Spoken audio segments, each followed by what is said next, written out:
Welcome to this week's episode of Campbell and Jones Meet the Monsters, a podcast we chart the cinematic legacy of the classic monsters. I'm John Campbell. With me, as always, Brendan Jones. John Campbell, we return to a classic today. We do. This film, one thing I really love about this film is, for all the things that people laud her for, Mary Shelley, brilliant writer, and of course, a very advanced feminist and philosopher of her time, Definitely. and of course, a freewheeling, free-loving gal. She was nobody's fool.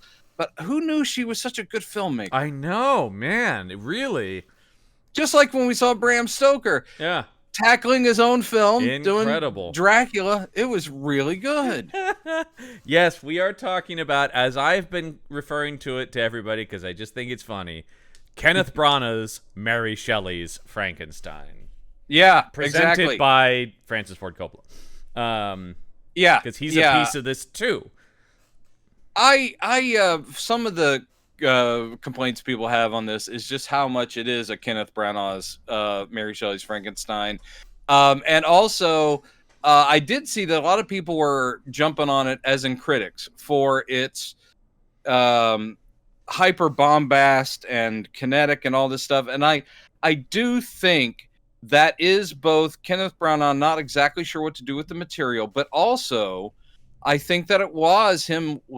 They were trying to develop a certain style because Bram Stoker's Dracula, which is Francis Ford Coppola, he moved that movie like a freight train, which you don't usually associate with Dracula. So I think Kenneth Branagh looked at that and said, that's the model I must emulate. So let's kick this into high gear. Now it's interesting because I went back and read Roger Ebert's review, as I often do if he has a review for the movies we're talking about. Sometimes the stuff we do doesn't even cross Mr. Ebert's desk. But this certainly did, because this was a big prestige movie. But I don't disagree with him that this movie is flawed, but we're on total opposite sides about where it's not working.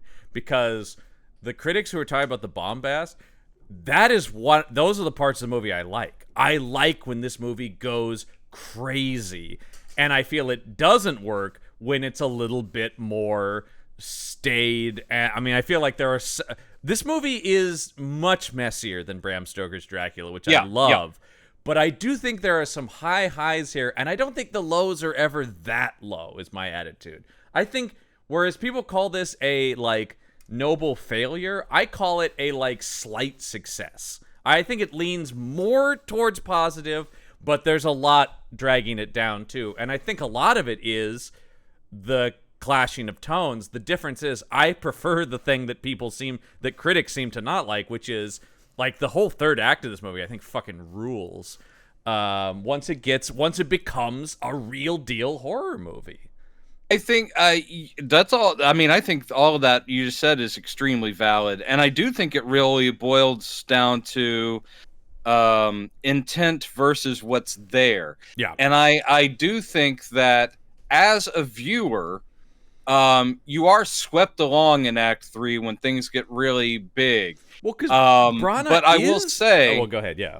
No, I was gonna say I do think that the original source material and the scripts, the original by what's his name?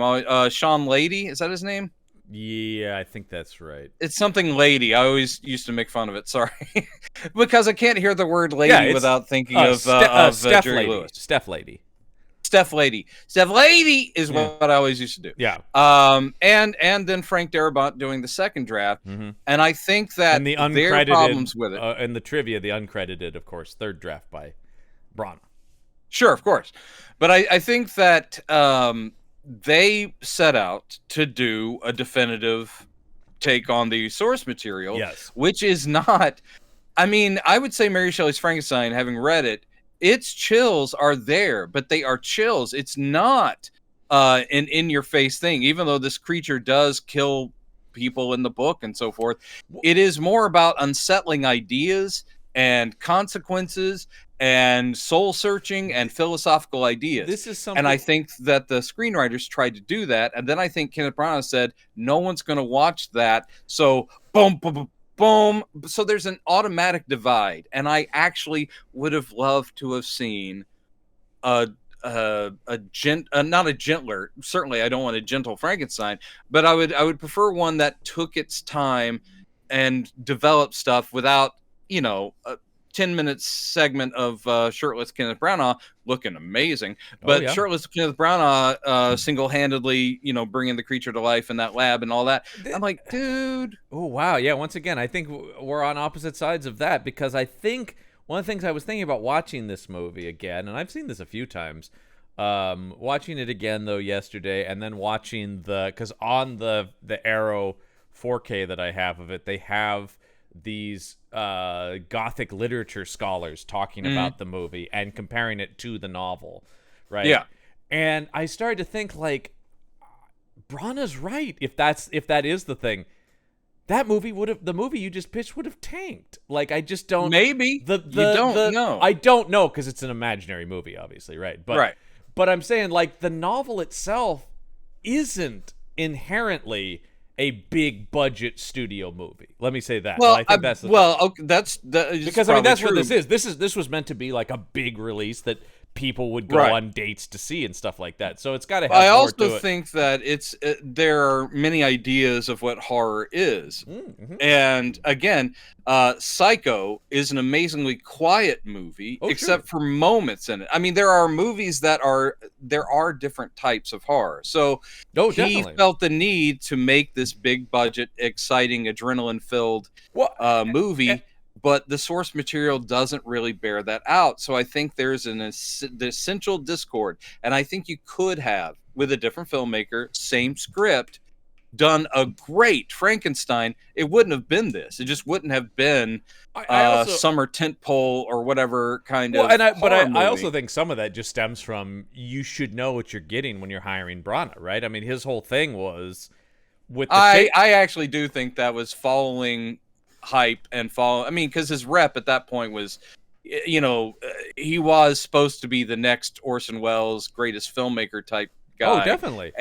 But he was also the guy who was bringing action to Shakespeare, making it alive with lightning pace. I mean, his Henry V is a badass movie. But it fits the source material. Well, I mean, Henry V is a story is of war, a badass action-packed Shakespeare play. I mean, in other words, it fit. Yeah. And it is all about, if that's your style, great, but you need the material that it fits. Well, and I don't think it doesn't fit Frankenstein. I think the mistake is in the promotion of this as Mary Shelley's Frankenstein. If this was Kenneth Branagh's Frankenstein, I think we would come in with different expectations. Maybe so. But I will say that this, whether they wanted to or not, just like Bram Stoker's Dracula, they really are similar in a couple of ways. And one is they are very nearly definitive. And that's and that drives you nuts. The scholars talk about, they're going like, oh my God, there are things in this we never thought we'd see on screen from a Frankenstein adaptation. My God. So they're including everything and then a little bit more, just like with Bram Stoker's Dracula. It's pretty close to the novel, but they include all the backstory of Vlad the Impaler. Right. And here, and of course they change the ending. Here they include everything pretty much from the novel, but they also give us the Bride of Frankenstein beats, which aren't in the novel. But it's like, oh, great. And that's a very effective sequence. One of the best in the whole damn movie. I agree. The best. The thing about this, the other thing I was thinking about this in terms of when you're adapting these source materials is you also, and I think this comes with specifically with the Bride stuff that you're talking about, these characters have transcended their novels to become such pop culture icons that people almost forget what's in the novel and what's not. So there's almost things where it's like you can't avoid at least touching on the Bride of Frankenstein, because even if you are doing an adaptation of Mary Shelley's Frankenstein, audiences are going, well, where's the bride? Like, I mean, like that's sort of the thing where it almost feels like there are things that have just been added to the mythos of it in a way that even if you're trying to adapt, it's just like you can see a studio going, well, we've got to do that. I mean, are you kidding me? I mean, actually, I don't think that was a mistake at all. No, I don't. That's what I'm saying. It just seems like the history of stories told over time. It's interesting, like some things have just stuck, and even if it's not in the same thing with the lightning that and he kind of tries to create this middle ground of alchemy and that's electricity. the screenwriters, but yeah, I mean I think that was in the original Steph Lady thing. A friend of mine, Richard, who was, because I think Steph Lady is similar to James V. Hart. I think he's another Texan screenwriter. And so a friend of mine who was involved with the Austin Film Festival, he had an early draft of the Frankenstein script. And so I remember early on, before this movie was made, knowing that there would be electric eels and going, okay, that's a weird take. But it was his way of doing she doesn't mention anything other than alchemy in the book. Right. Everyone expects electricity. Right. Doing the thunderstorms, lightning storms is a little, it doesn't make a whole lot of sense. But at the same time, he's like, well, what if he could do it within the lab? Oh, natural generators of electricity, electric eels. It's very just clever. A screenwriter tying things together. And then they also introduced the idea of amniotic fluid. The what now? Amniotic fluid. Oh, that too. But that's a great idea as far as birthing symbolism. That's great. Yeah. And it allows two of our finest actors to wrestle in KY jelly. So you got that, which was boiled for effect, and they were not comfortable. They got burned by that. But I was gonna say actually, acupuncture. Yes. The energy lines of the body, Chinese medicine. I was like, oh, that's clever too. It's all very thought. I mean, this is not a absent-minded. I mean, the thing I like about this, one of the things I like about this, and why I like it, I think, in spite of its flaws, is it is really the only one of these since Universal that is the story writ large. We've seen so many of these very low budget or TV things. There is something about the scope of, and that's something also the the scholar guys talk about a lot in the documentary. Is just going, it's supposed to be an epic, it's supposed to be an opera, Branagh gets this, it's supposed to be gigantic. They keep going back to, he actually puts it in the Alps. You have them. I mean, you've got fucking Dr. Frankenstein ice picking up the side. I mean, there's no question that Branagh's ego is part of this too, and he is an action hero, Victor Frankenstein, but I like that. That's a Frankenstein take I like. I think Branagh's performance is one of the highlights here. I think it is too. I have problems. I mean, I always have problems with this or that. The show could be subtitled Meet the Monsters: Brendan has problems. Brendan has some issues. Yeah. Brendan has notes. I still think as a director, he's early days, and I do agree that with some of the critics that say he struggled with this movie. Whether or not he's going to admit that, it does seem like he is trying to use the tricks he's learned so far, which everybody does, sure. And graft it onto the material, whether or not it fits. And there's a lot of this stuff where I was sitting going, look at all these close-ups. I was actually noticing the directing, which is not usually my thing, but I was sitting there going, this is not great. It's either the spinning camera. The camera never is static in this movie. Every time you enter a room, that thing is sweeping in behind people's shoulders and then meeting them on the other side. Yeah. And I get it. Yes, it is making it grand and operatic, but I was like, it's either doing that, constant camera movement, trying to spice things up, or all these close-ups. And I keep going, close-ups are important, but you don't use them like that it's just, it does seem a little ego-y, where it's like, I want to zoom in on how gorgeous this face is, whether it's, Helena Bonham Carter. Helena Bonham Carter, or how beautiful this face is, as in mine. So I was like going, oh, okay, I mean, and no doubt, they are both stunning in this movie. They are both stunning in this movie. Is this the movie that broke up his marriage? Correct. Yeah, I mean, I will say, and this is not me trying to be catty, but you can tell the chemistry between them is like, and okay. One of the most interesting factoids there, of course, is he initially wanted to cast his wife, Emma Thompson, in this role. Yeah, and then she took another job, so he and she's like, "Why don't you use my good friend Helena, who we've done a couple of movies together?" Yeah, and he's like, "Oh yeah, sure, yeah." And then of course that broke up his marriage. He was tempted by the fruit of another. Yeah, and he owns that. He's talked. He is very. If you see interviews with him now, he's an older. He's Sure. a veteran filmmaker now. So he'll tell you about the ego he had on him as a 20, 30 something year old filmmaker and actor. He's like, I'm not out to shame him at all. No. I think that with me, and also not for the relationship stuff, because humans are humans, and I think it all worked out okay. It was terrible at the time because everyone loves Emma Thompson and can't believe anyone would leave Emma Thompson for anybody. Yeah, and they have both moved on to be in long-term marriages since, as far as I'm aware. And the Helena Bonham, like a lot of those, that fizzled out, of course.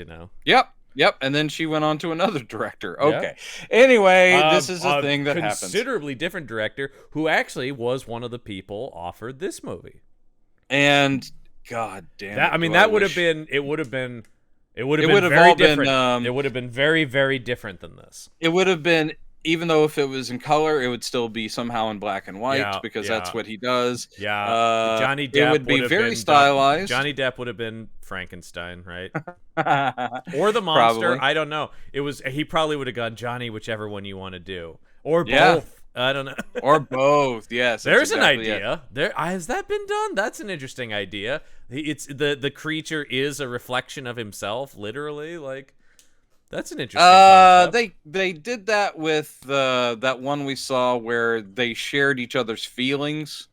Yeah, but the idea that it's literally played by the same guy, like he's made a monster in his own image, would be kind of interesting. Sure. There's something there. I agree. But anyway, I all this to say before we even started the movie is to say that I am on the side of noble failure. I don't think this is shit. I don't think this is a pile of crap. How could I? No. And did I enjoy watching it? Yes. With all my problems. I haven't even started on De Niro yet. We're going to get there. Okay, this is going to be... That's where you and I think, are going to actively be like... Because I think we both agree there are things that worked and doesn't. I'm slightly more positive than you. I lean towards... Unlike Bram Stoker's Dracula. That I fucking love, of course. Unlike Bram Stoker's Dracula, where you can hire a not good actor, and that will be flagrant throughout the whole film and throw the whole film off a little. Here, you've hired a great actor, but you can hire a great actor who's still wrong for the part and end up with the same thing. I don't deny De Niro's an amazing actor. Of course, the man's a god, and he's doing a very good job here. The only problem is the technical work on this is amazing. You can see. The problem is he's wrong for this part. He's wrong. Well, we'll get into it when we get to the performance itself. Let's actually get into the movie and this very weird thing that I forgot about. Right up front, starting with the Mary Shelley quote in voiceover. Oh, I loved it. I forgot entirely about that, but that really, I like it. But once again, it's really setting the stage for kind of setting up the wrong thing, where it's really like Kenneth Branagh's Frankenstein, but it's really going like, hear it from her yourself. Coppola didn't start with Bram Stoker. And by the way, the decision to call it Mary Shelley's Frankenstein, Coppola claims is a thing, and I guess I never thought about it until I was reading it. He does do that. Mario Puzo's The Godfather. John Grisham's The Rainmaker. He does do that. Yeah. Bram Stoker's Dracula. Coppola takes full credit for that, going, it's a signature of me. And I don't know if you've read any of Coppola's quotes about this movie, but he goes, I was going to do, because the idea was follow up Bram Stoker's Dracula, do Mary Shelley's Frankenstein. He was going to direct this. And he is now, has said many times over the years, I wish I had. I should have. Because he and Branagh almost came to blows over this thing, apparently. Wow. Coppola had, and I'll get into what his specific notes were. He has disowned this movie, said Branagh didn't listen to anything I said, and he probably didn't. But it's another thing, too, where it's like, I don't know that what Coppola was saying was going to make like an infinitely better movie, because Coppola wanted it to be even faster, even more intense. Coppola's big thing actually, and this actually fits with. Let's talk about this. He wanted the whole first half hour cut out of the movie. Gone. Get this thing down to a tight 90. Get right to the building of the monster, and let's cook. No, I don't know. I mean, that would have been interesting. I mean, I don't doubt I probably would have liked that movie because he sounded like he really wanted to adrenalize this thing. And adrenalize. I think he's talking about story efficiency rather than literal speed. Yeah. But I will say this, as far as what really impressed me when the movie starts is all of that stuff, which I do feel if you're doing something that's supposed to be the original source material, it needs to be in there. But I was really impressed at how quickly he moved through it. I mean, I did think that they touched on all these themes about mother, father, family, blah blah blah. I thought it did. And you zoom right through pretty quickly. I was like, that's not bad. And I thought it did something that we've often had problems with the other Frankensteins doing, which is you don't really know what drives Victor Frankenstein. It's always like he just shows up at college going, I'm going to cure death. And you're like, sure. Here they really make it this loss of his mother, this thing about, I mean, it's very grand and overwrought, but the whole movie is, and I don't mean that as a negative, it is very operatic when you have Branagh at the graveside of his mother going, no one should ever have to die and no one ever will again. You know, but I mean that fits the tone of this movie that is very much, I mean, you see the Shakespeare guy in this movie too. Oh yeah, like, of course. Mother! You know, but I like all this stuff, and boy, you talk about grand and overwrought when this fucking title comes at you, man. Whoa! Well, except for the only problem I had with that is when the title comes at you, it is so reminiscent of 1978 Superman, and I have to say, I was just about to say that. I didn't think the theme here was all that good, as in the entire score is certainly not the Dracula score, which is great. This was just sort of. And it almost does come out with a yum. I'm like, okay, that's not really. This is the score from Patrick Doyle, who does all of Branagh's movies and continues to this day, and has done. I mean, I don't think the score is bad, but it feels less than inspired. It sort of feels like a first draft of like, Branagh. You know, Ken said make it big and bombastic, and it is. But I agree that it's also weirdly light. In other words, it's not as gothic-y as I would want. I think Frankenstein, the original, is perhaps even more gothic than Dracula. Though, I don't know, the opening sections of Dracula in the castle, of course, are very gothic. But this thing, especially with its huge religious themes, it should be operatic, only not in this way. Well, I do see a darker, quieter, more ominous film than this is. So this does fit what he did, but it's all sort of like bump, bump, bump, bump, and I'm like, that's not really. I mean, I said I didn't hate the score, but it also didn't stand out to me as I agree. I love the Dracula score. It's great. I mean, I think that is something I will unequivocally I think this say. in general is a poor film across the board in trying to kind of ape Coppola's Dracula. And I mean, I don't know that this would be a better film, but maybe it would have been if Coppola had directed it. I would be curious to see what, if he had gone right from Dracula into Frankenstein, what that would have looked like. It would have been interesting. And also but in the same way, I'm curious to see I wonder what Burton would have done with it too, you know? I mean, Burton, like I said, I don't know that it would have been better, but it would have been different. And I'm a Burton devotee, so that's another thing too. Is of course, but one thing I'm I'll a pretty say big to you, fan, John, is don't worry, we will see other versions. Yes, I will say now when Burton was courted to direct at the time, and this is not a Burton choice. This was who the studio was positing. They were talking to Arnold Schwarzenegger for the part of the creature. I mean, no. I mean, obviously that would give him size. Except he's a remarkably short man. One thing I think is not remarkably, but he is shorter than. He's shorter than he is. I mean, he's not a tiny man by any means. He's not, and I know that of course Stallone is even shorter. But I mean, Arnold's 6'2".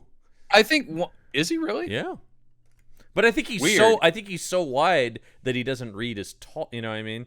I think he is still wider than he is tall. So I think he's still. I saw him in surprised. person once, but it was from across the street when he was leaving a Hard Rock Cafe in San Francisco. Of course, and I was like, he doesn't look that tall. But then I'm almost 6 foot. Yeah, but Stallone's like 5'9". Stallone's like my size. Yeah, I know. Twice as wide. He's smaller. But I would say the problem is not about making a huge hulking thing. I think that the key thing with Frankenstein's monster, because Karloff is not but he was bulky. Tall and gangly, he had that Doug Jones thing going on. In the book, it is similar to what they used in Young Frankenstein, where he says, because of the intricacy of the surgery, I had to go for bigger organs, bigger limbs, and so he ends up being this sort of like looming figure, and that's what we need. And we get Bobby De Niro, and he's 5'6". But I think they are trying to go in tall. I think it's all part of this appeal, right? It's the whole thing with Branagh. They talk about Branagh banned the word monster from the set. This whole thing about creation he doesn't want to. Well, no, he went even further and back to the book to say that you had to call him the sharp-featured man. Oh, well, I think he's credited as the creation, though, in the credits. He insisted everyone refer to De Niro's character the way he was identified in the credits as the sharp-featured man. Is what. Well, I will also say that De Niro does not have sharp features. I don't know. Yeah. But I will say that's a very the IMDb credits him as creature / sharp-featured man. So I don't know. Oh, okay. I don't know. But I mean that's a very once again it's this whole thing about like a lot of this is about we're not doing the Universal movie, but we are because you can't not. That's the thing I'm talking about. The more you run from it, the more you are like, but yeah, you kind of can't escape those James Whale movies. And there's a lot in De Niro's vocal performance that is very reminiscent of Karloff, and I think that's purposeful, and I don't mind it. No. But I think he's not right for it. But I can tell that thought went into it, and there's tribute here and there.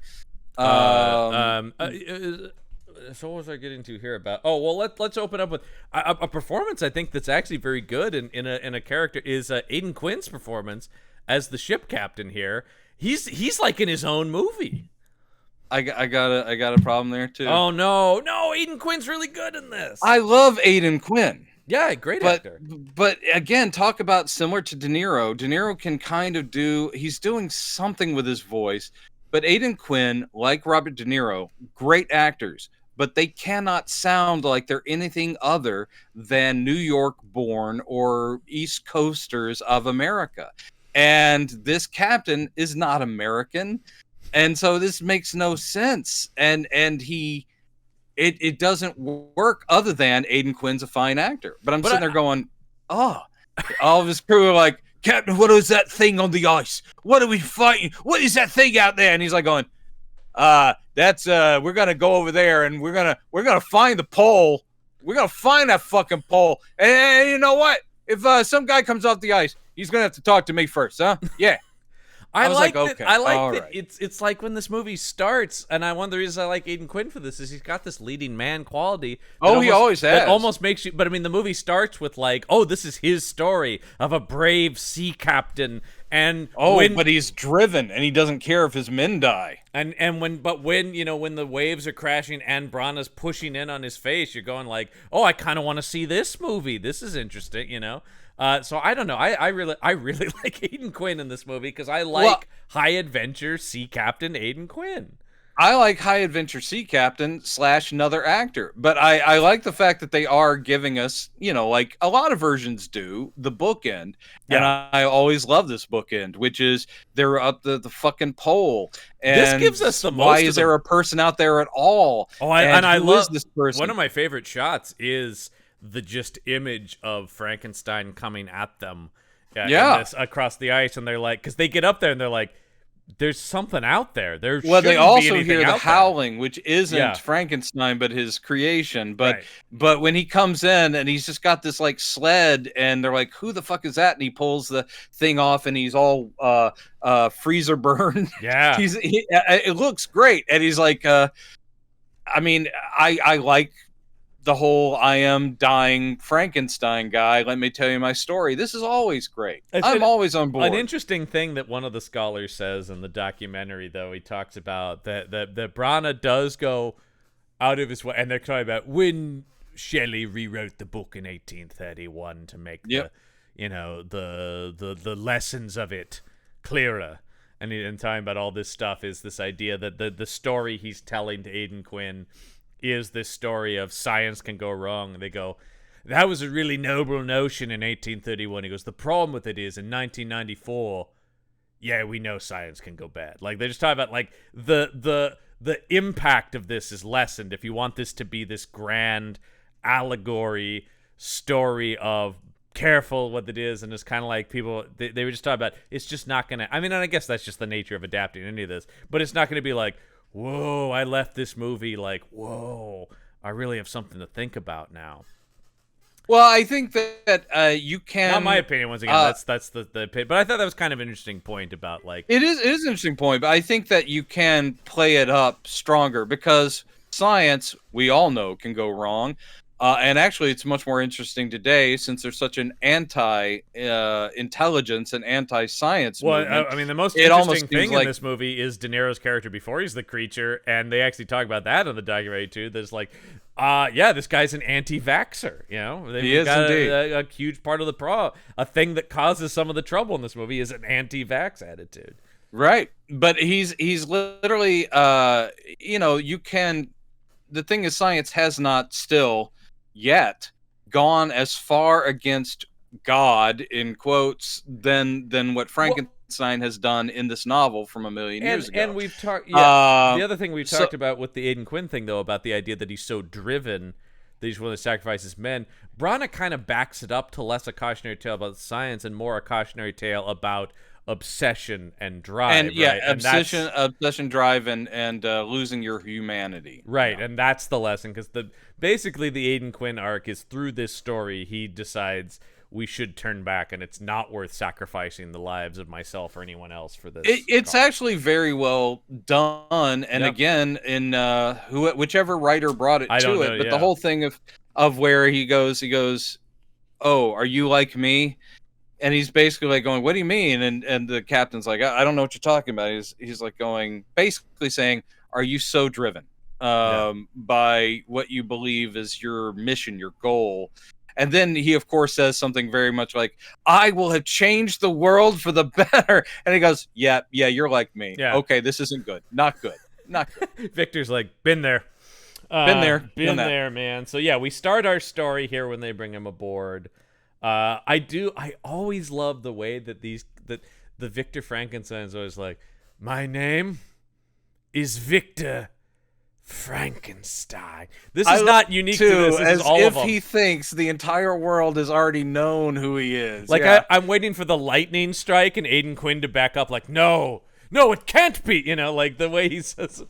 But he's just like, you would think that Branagh would have been smart enough to toss that away because he does. I think he does. I really like his "It's Alive" because he doesn't lean. "It's Alive" is great because he does the opposite there. He doesn't lean into the iconography of that. He also then later does the whole thing of like he says it's dead. Yeah. It's dead, which has not been in any of them before. And I'm like, oh, that's clever. I don't know if that's him doing that or the screenwriters, but that's good later. I don't know. I'm going to end up using Branagh as a catch-all because in an auteur way, which is not fair, but I don't know what drafts come from, so that I will probably mistakenly, as I've already done, been like Branagh's decision, and it's Darabont that probably did it or whatever, you know. And I love Frank Darabont too.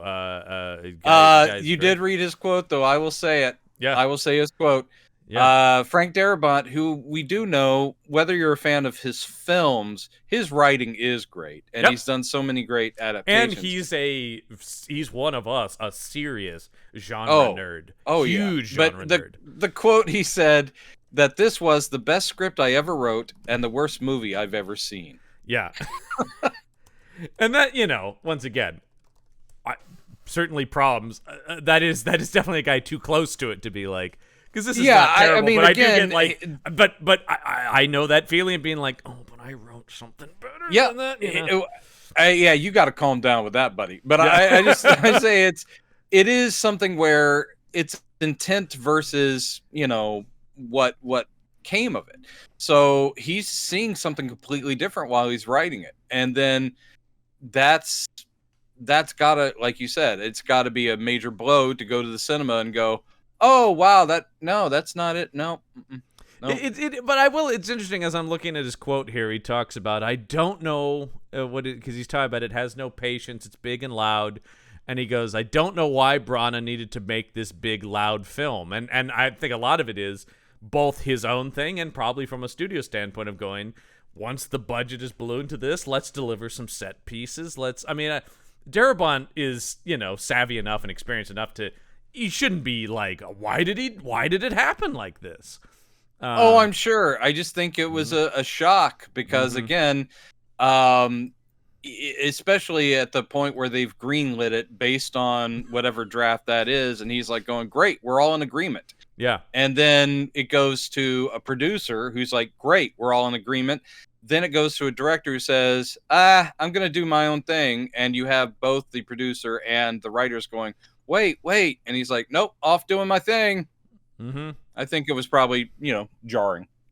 Yeah, I'm trying to see what did this so it grossed $112 million, which as far as I can tell is not bad, but do I have a budget on it? It looks big. It looks expensive. Yeah. $45 million budget, 112. That's not a failure by any stretch of the imagination, but there definitely seemed to be an attitude that it was not like it didn't Bram Stoker's do Dracula what they wanted it to do. Bram Stoker's Dracula really captured culture in a way. Like that movie really was like a big hit in a way where people were like, "Oh, have you seen it?"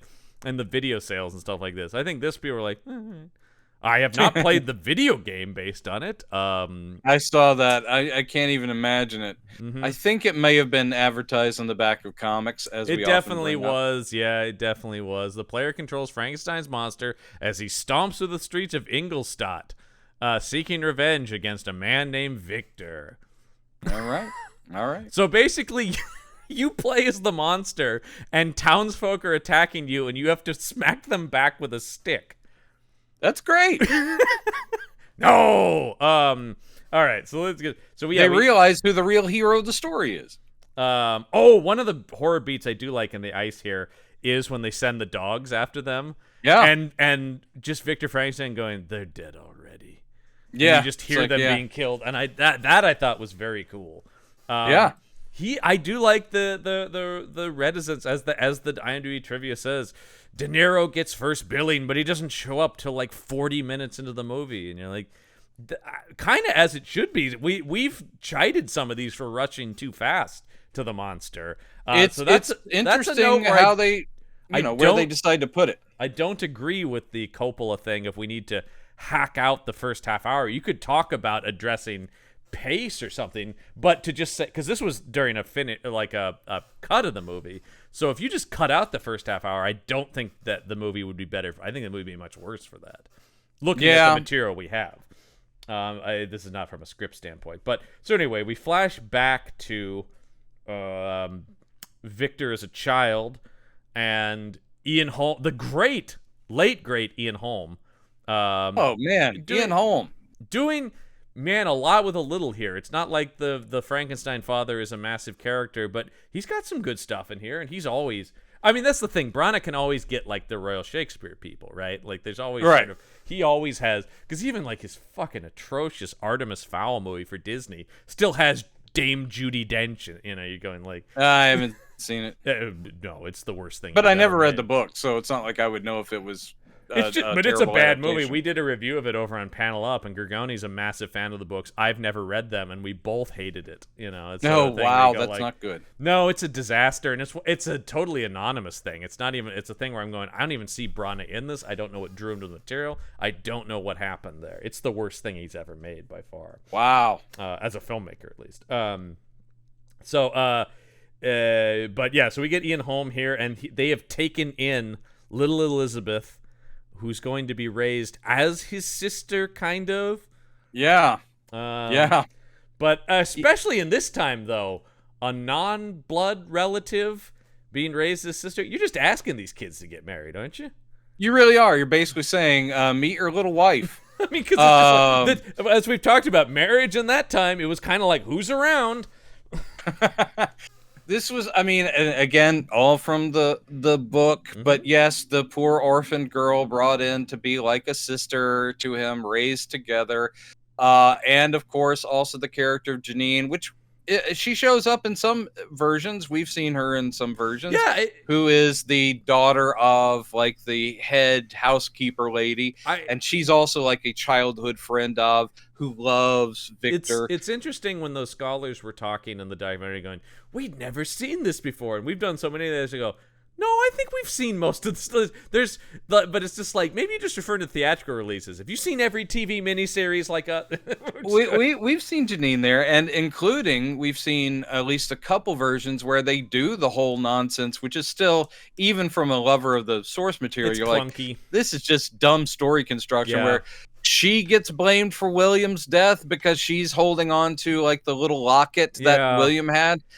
And she actually admits to it in the book because she can't bear to bring any more shame or pain upon the Frankenstein family. Yeah, it doesn't. Like, what the hell is this nonsense? No, it's a thing. There are some things in this, and I think this is true about a lot when you try to do the source material. There is stuff where you go like, it's interesting what they cling to is like, well, they'll change some things, but then there's something like that where you're going like, oh, guys, feel free to change that. That really, I'm not sure that worked in the source material.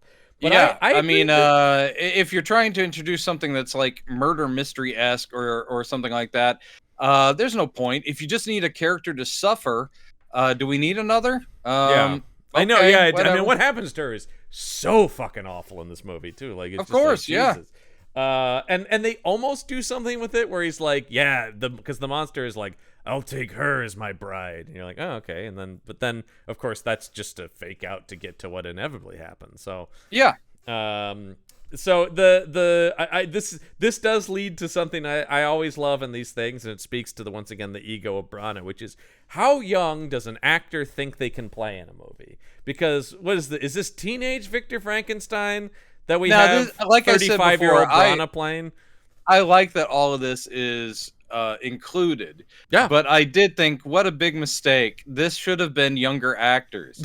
Because at least for these couple of scenes, him working at his books with his mother, and he's like, "Oh, bring me that! Give me that piece of paper back, you crazy!" When they're dancing and stuff like that, and he's let's see, how old is he here? He's 30. Yeah, he's 34. Yeah, playing a teenager, it's just not. That doesn't work. I mean, cut to Branagh when he's off to Ingolstadt, or when he's off to college. That's when you do it.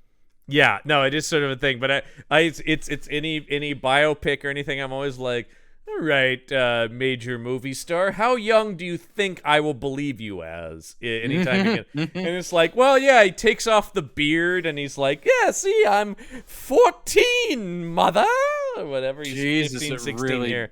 And you're like, you are 35, man, easily. Yeah. Because Branagh even kind of always read a little, even young Branagh was a little older or seemed mature. So much of his attitude was, too, I am the Shakespeare scholar. I think that's the thing where it's tough for me to think of him as boyish, even when he was in something like Henry VI.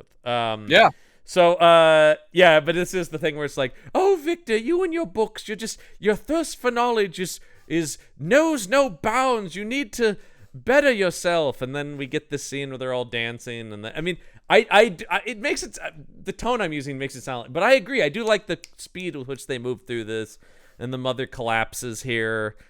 And then we get the image I love is also shirtless Ian Holm coming out of, but like gore soaked, coming down the steps. I think that's great stuff. Where Branagh, as a visual storyteller, is the giant staircase.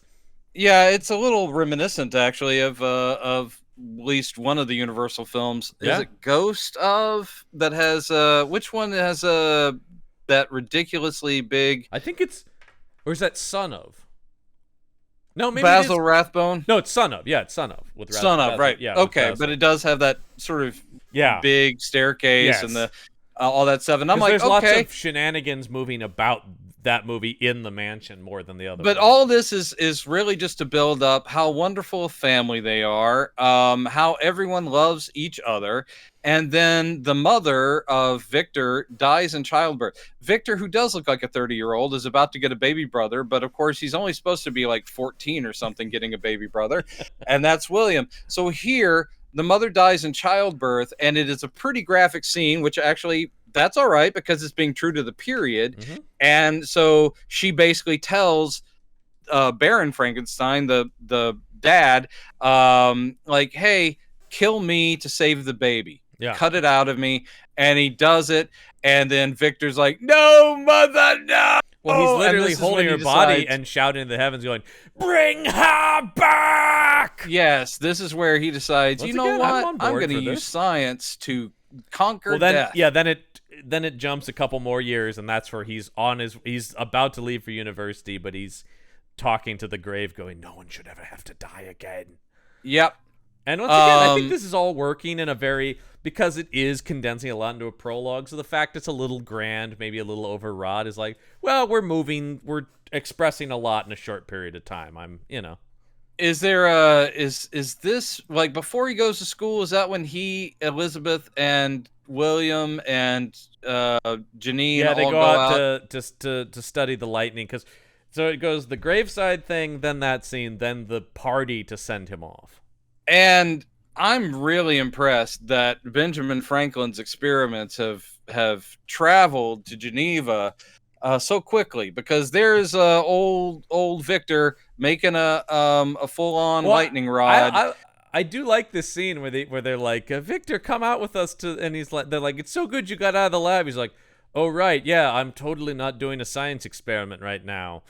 Yes, and then he frightens them because, oh no, I was doing a science experiment, and we're all going to sit under this thing while lightning strikes. They're frightened, and then they're mesmerized They're mesmerized, and they do.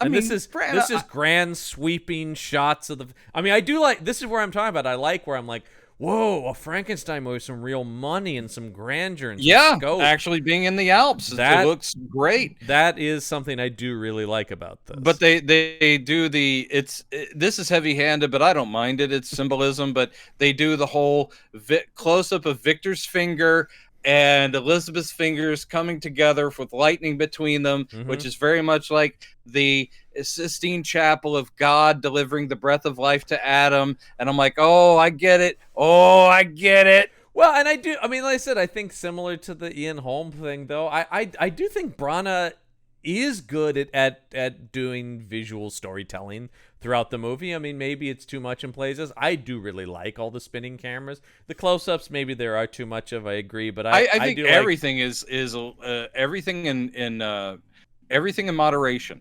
Literally every scene is a camera breaking through somebody's door and then swooping around people. Every scene. I kind of like that, though. I do enjoy that. I like the energy a little of bit. It works well. So then they go to the party. Yeah, they have this big party because Victor's going off to school in Geneva. Or no, they're in Geneva. He's going to Ingolstadt. They're in Geneva. He's going to Ingolstadt. Yeah.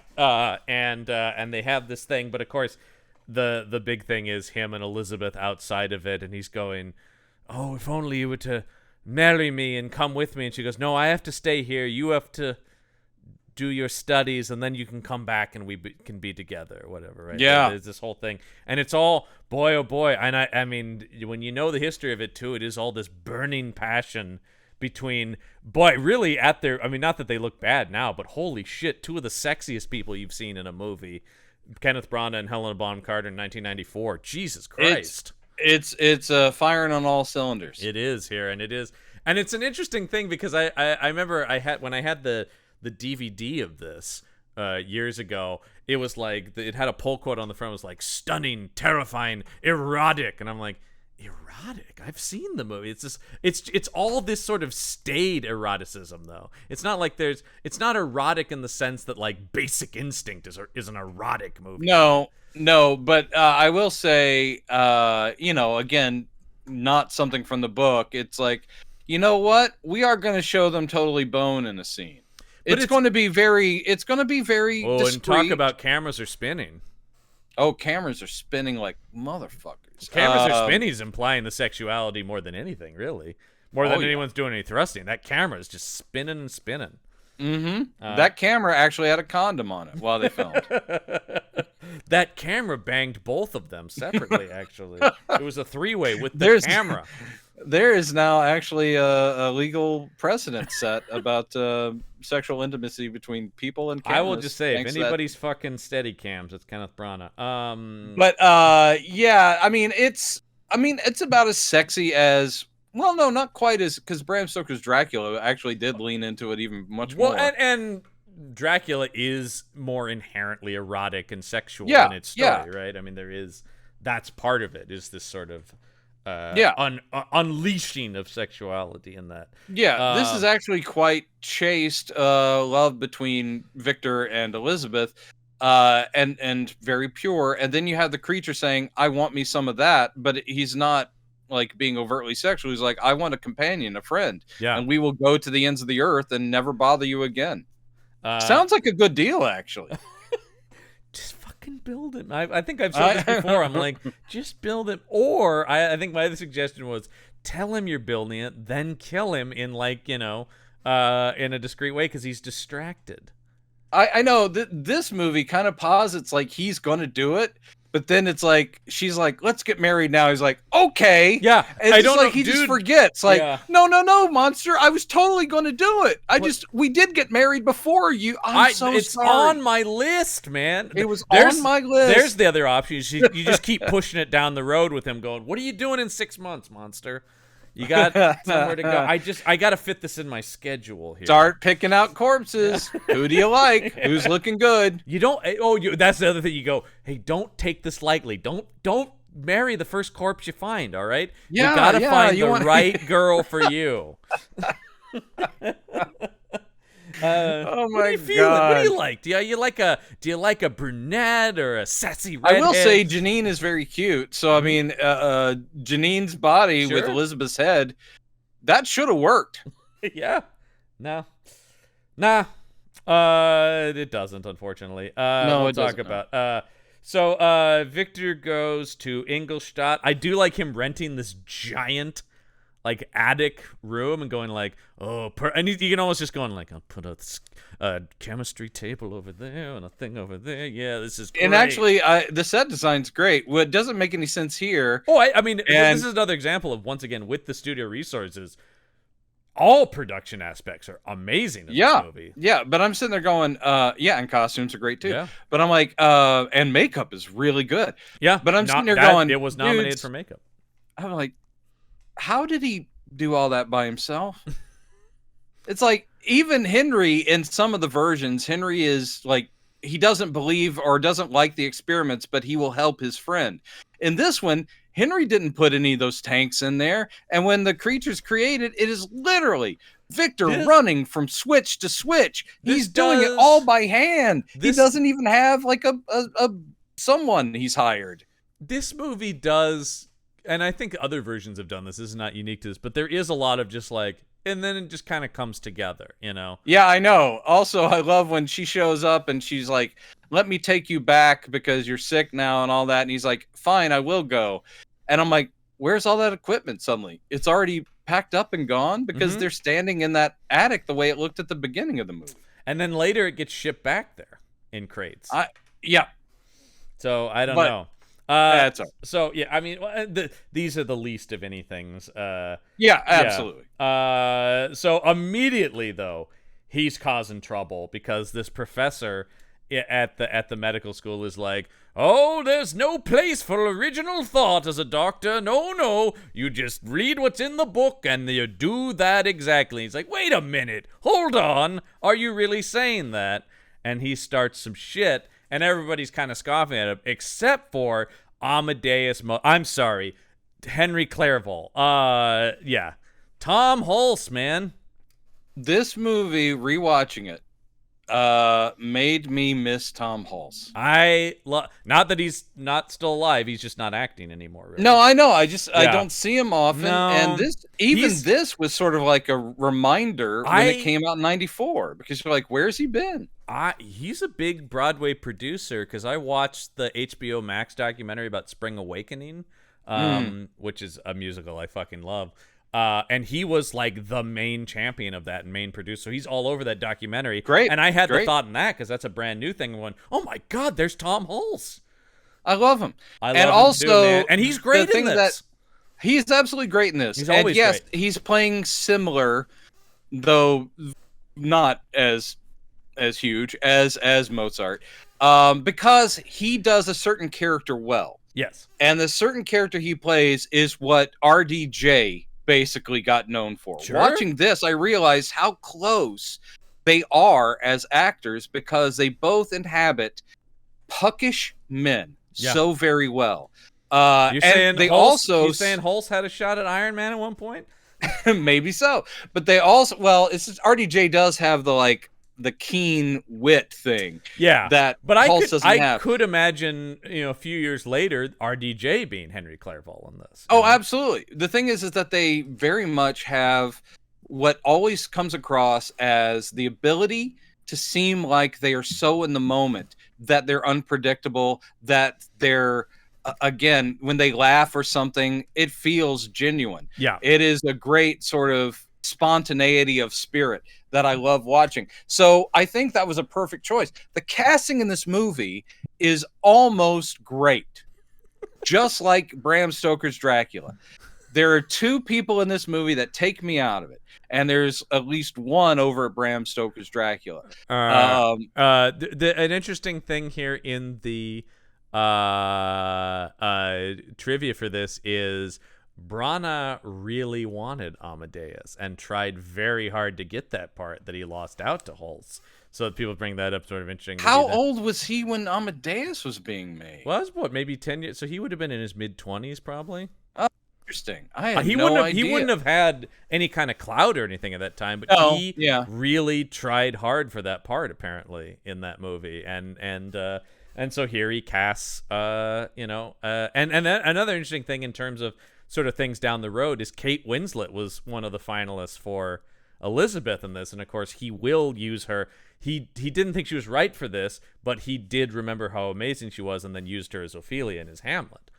Yep. And so that all worked. Her audition for this, though it didn't get her this, did get Hamlet, which I think is either a year or two after this.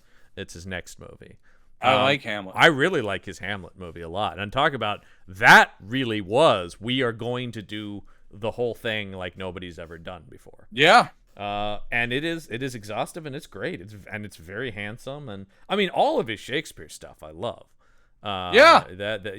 He's the Shakespeare guy. He's the Shakespeare guy. I do wish I could have seen his Macbeth on Broadway, because being Branagh, he staged the full battle that's only alluded to at the start of it, so it opens up with apparently a battle sequence the likes of which the stage had never seen before. Oh, I know, and I'm like, that does sound pretty fucking cool. Because this is kind of the thing I like about Branagh, and I think this is why I've always leaned to him. Is like, he is equally, and if you see his movie Belfast, which I highly recommend, he's the Shakespeare guy, but he's also a movie guy, big cinemaphile, and you can see that there is he's like, yeah, it's Shakespeare. But if there's action, I'm gonna do it, man. I'm gonna make an action scene, and it's sort of like when he made Thor, people were kind of surprised, and he's like, "Why? Why wouldn't I want to make Thor? Like, I don't understand."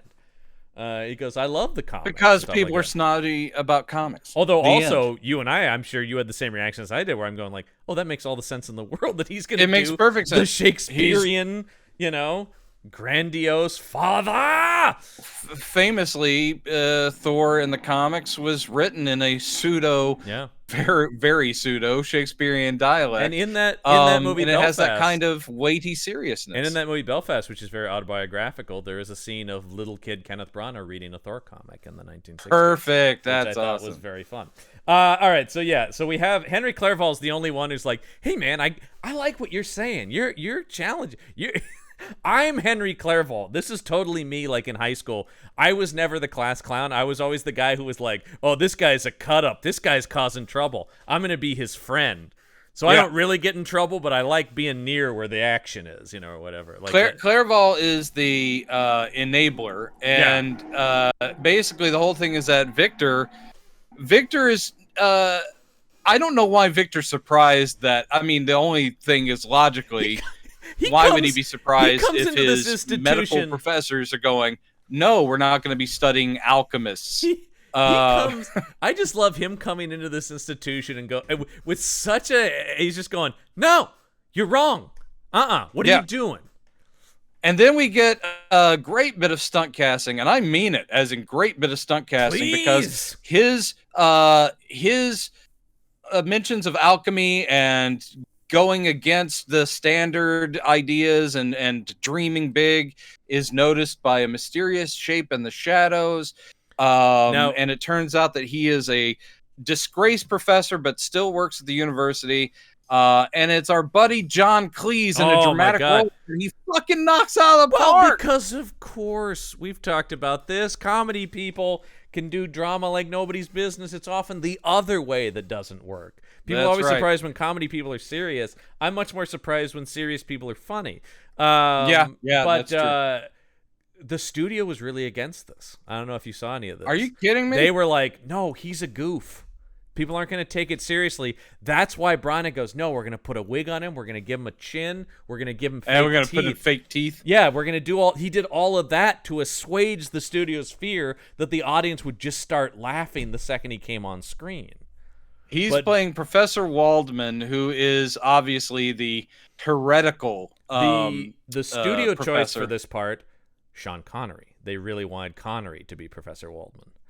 It would have been great. Sure, I mean, Connery's great, but I do really like that Branagh was like, I want Cleese. What do I have to do to get Cleese? And Cleese crushes it, man. He crushes it. That scene where he fucking chokes him and he's just like, damn. I know. Cleese is great, and it almost feels like... Plus, Cleese physically should be the monster.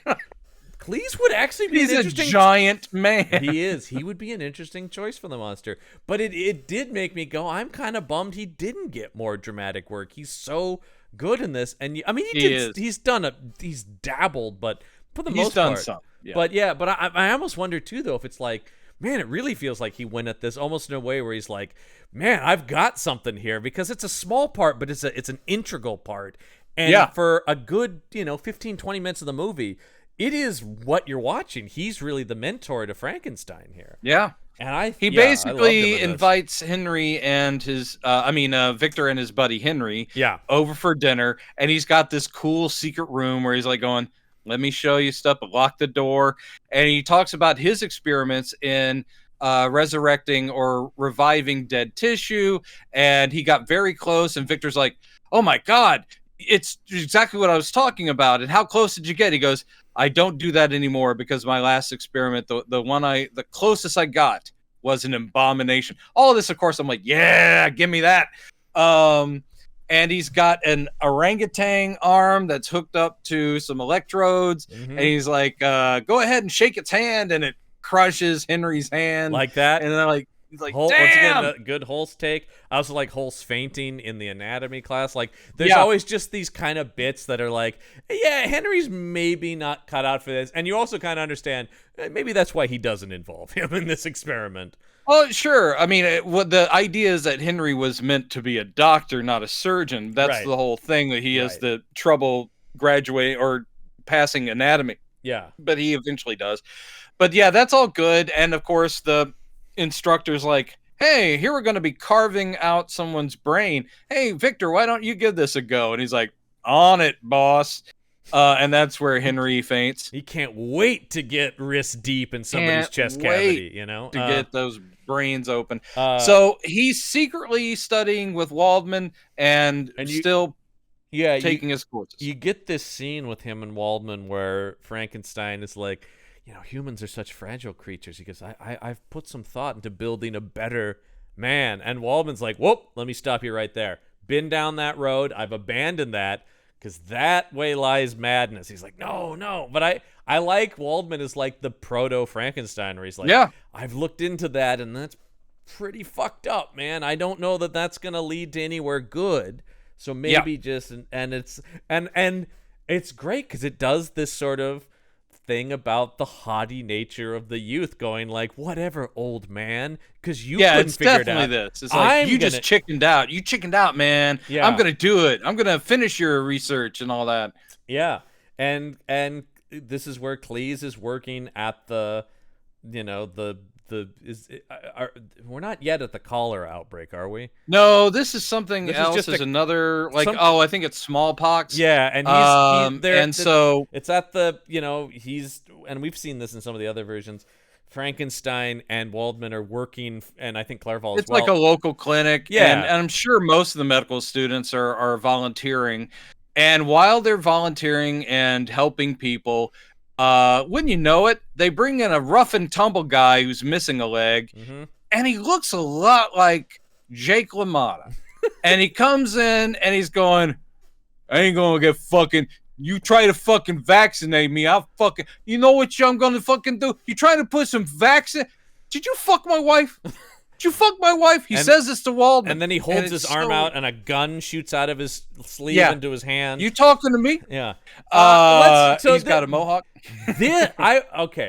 I don't love De Niro here. I do like De Niro as the monster. This feels like the sillier De Niro performance to me, though. And I don't know that he has a take on this guy beyond being like, I ain't gonna stick me with that shit. And he is trying some kind of accent, and again, he's a good actor, but whatever. He's one of the essentially, greatest actors this is of all the time. anti-science thing where he's like going, I don't get it. We're trying to be protected against the pox, but you want to put the pox in me. And Waldman's trying to explain. He goes, this is so searing, by the way, and to watch this in modern day, to go like, oh shit, because it is true. There were always people like this. It's not a new phenomenon. That people but he like, sits there going like, look, this is how it works. And he's trying to set him at ease. And then he's about to, and the wife is trying to hold him down. Yeah. But then he's about to inject this guy. And this guy pulls a fucking knife and guts him. Just stabs him right there in the side. So Waldman dies. Yeah. Victor is sad. That's his buddy. Yeah. Rough stuff, man. He goes down. So the things that happen very quickly, and actually, as far as story construction, this is very efficient. So the guy who stabbed Waldman is going to be hung, meaning there's a body open, and Waldman's dead, a body which played means by an actor who seems to have first billing on the poster of this thing. And Waldman's dead, which means access to a sweet brain. Pretty fucking sweet brain. It's all working out. Now, do you know who Branagh initially wanted for the monster in this? No, who? He fought very hard for Gerard Depardieu to be the creature in this. Well, Gerard's pretty tall. Good actor. Very French. Yeah, I think similarly there might have been some similar problems, just in a different direction. Yeah. Now he would have been iconic. I mean, very French, as you're talking about, is he also would have to have lost some weight, because by this point in the 90s he was already on that well, he Columbia has become very comfortable with being a large man. It's always, I was just listening to a podcast where they were talking about Gerard Depardieu. They talk about like, boy, you go back to young Depardieu, he's so fucking handsome, but then they go about like, he's so quickly turned into a fat guy. It was like he made a couple movies where he's smoldering hot, then he's just like, yeah, I'm fat now. And again, just by the power of his personality, people are like going, great. And I saw some French film from like just a few years ago where he had a sex scene in it, and I was like, oh no, I don't, oh no. And it's like he doesn't care. I love that kind of thing where he's like going, yeah, I'm fat now, but look at me go, waka waka waka. Take a look. He actually said waka waka waka. Yeah, really weird. Look at that really ass. No, Columbia Pictures rejected it, saying he was not enough of a box office draw. Yeah, they needed a name. They needed a name. Yeah. Here's what I'll say about De Niro. You're not wrong, of course, that he is a weird choice and is wrong for it. However, I think he's not like a dream casting, but I think he really put the work in, and I think he is very compelling in the role, if an odd fit. And it also stems from not only, of course, is he a modern New Yorker, he's just so fucking famous that it is like Part of it too. cinema icon Robert De Niro is now the monster. I think it is always better to go with, like, nobody knew who Karloff was. I think it is better to go with than opposed to if you're watching a movie star play the monster, you're going like, this is same this period. person You know as- who they should have gone with? Liam Neeson. Oh, sure. Oh, I mean, you talk about Tall, rangy guy. We've already seen him do heavy makeup roles, and we know how he'll go full tilt in a heavy makeup role. The pathos of it, man. He could The really pathos sell. of it. And talk about bone structure. Talk about a sharp-featured man. Why didn't they call me in 1994? Can I tell you who the studio's suggestion was? So, sure. Branagh wanted Depardieu. The studio was very keen on Andy Garcia. Jesus Christ. I mean, another like 5'9" guy. No offense to anyone out there that's 5'9", but that creature needs to be in the and 6 also, range. He's got to be a tall but also dude. Cuban. Like, I mean, just, for the time period and the place, strange, just strange. But that's clearly them just going, who's big these days? That Andy Garcia. Jesus. So De Niro's the compromise between Depardieu and Garcia, apparently. That was who both Branagh and the studio could agree on was De Niro. I mean, man. And actually, another weird thing I just noticed in here, Tom Hulce was a late addition to this cast because Christopher Lambert had been cast and was ready to go as Clerval and had to drop out before shooting. Did the studio want Andy Garcia just because Kenneth Branagh had already done Dead Again? Maybe. I mean, and had worked with him. I think so. Because, I mean, but it also doesn't make any sense. And I think it's hot. very I mean, telling that even a guy who knows how good Garcia is like, I love the guy. He's wrong for the part. And I love, once again, and we all know Andy Garcia is fucking great. And especially at this time, he was, this was prime leading man territory. But it is just, and you do you talk want about a smoldering Frankenstein? Well, maybe that's also part of Branagh's thing is the creature can't be hotter than me. Yeah. Oh, sure. Yeah. Because it is like, you're a good-looking guy, Branagh, but you versus 94 Garcia, you're not winning that battle. No. That guy was a prime hunk at this time. So, but yeah, also you got to wonder. I don't know if anyone asked Andy Garcia, but also it's sort of like, hey, Andy Garcia, you're in your prime leading. You don't put on a bunch of fucking makeup and trudge around. This does. I think it does feel like De Niro going, that sounds like a challenge. And maybe there's a part of me too that just likes a time when De Niro was up for a challenge. Because these days he's pretty much just like, hey, acting here and he's doing a fine job. I'll be a wacky grandpa. Now he's making wacky grandpa movies, like in a sort of thing. Wacky grandpa movies. I know those are the things. So I guess but I like I said, I think, and it's interesting if you read Ebert's review, he goes, De Niro is so good. No, I know that Ebert singled out De Niro. I almost want to recommend the movie based on his performance alone because it is masterful. And Ebert's wrong. I think it's a technically very studied. I'm not gonna say it's masterful, but I think it's technically very studied. I think it's very interesting. Like I said, I don't know that that he's like a perfect fit, but I am compelled by what he's doing because he's a good actor. He studied stroke victims. They talk about specifically for which you can definitely see. And he's game. He's game, and I think that's the thing where I do appreciate the ambition across the board. I also read one of the reviews from the time that talked about the movie's flaw is it's overly ambitious, but I would rather have that than the alternative, is what the guy said. And I agree. If a movie's going to fail, go down swinging as opposed to just going like, I don't know, it's a fucking Frankenstein movie. Who cares? Yeah. And that's the thing I like also about De Niro is he's here to play. I guess that's what I'm saying. Is like I would rather see. I never said that he's lazy. No, it just doesn't work. I think that's the difference though. I think it generally does work. I think initially it's odd, and then I kind of forgot about how weird a fit he is, and just got compelled by what he was doing. Then I am so happy for you, John. That's that. I'm not here to say. I'm just saying like. I think he's really good here. Okay. Anyway, they hang him for killing John Cleese, as we talked they do. about. Victor has John Cleese's journals now, though, and he's making his own additions to it, going like, no, yes, this, more of this. Oh, he didn't think about that. If you go here, this is pretty great. He just sort of like goes, Nope. You were right here. This is wrong. Mm-hmm. Blah blah blah. I know better. Perfect. And this Great. is where he's got when we see the swirling pool of electric eels, which that is always the first thing I think about with this movie is the eels. When somebody brings up the Kenneth Branagh thing, I'm like, oh, the eel one, yeah, and then we have the wonderful, and I have to wonder when he does his second experiment with the female.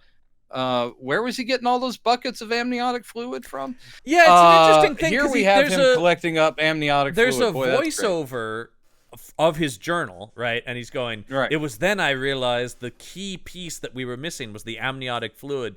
And then, yeah, we see a woman, right, in the science lab or whatever, having childbirth in a chair, and gushing forth amniotic fluid that has been collected in a bucket. And then there's just suddenly he has a ton of it. Yep. The jump there doesn't he has like vats of it. Then you're like, yep. Oh, yeah, you're right. Is he making it? Did he study? I mean, look at literally any answer could make sense because it just happens in a cut. So I would just assume that over the course of months, since he works in a hospital, he's like, let me know whenever there's a birth. Yeah. Have a bucket ready. Yeah. Oh, yeah. What are all these buckets around here? Victor said he'd pick those up. It's all the amniotic fluid he wants. Great. No further questions asked. Yeah.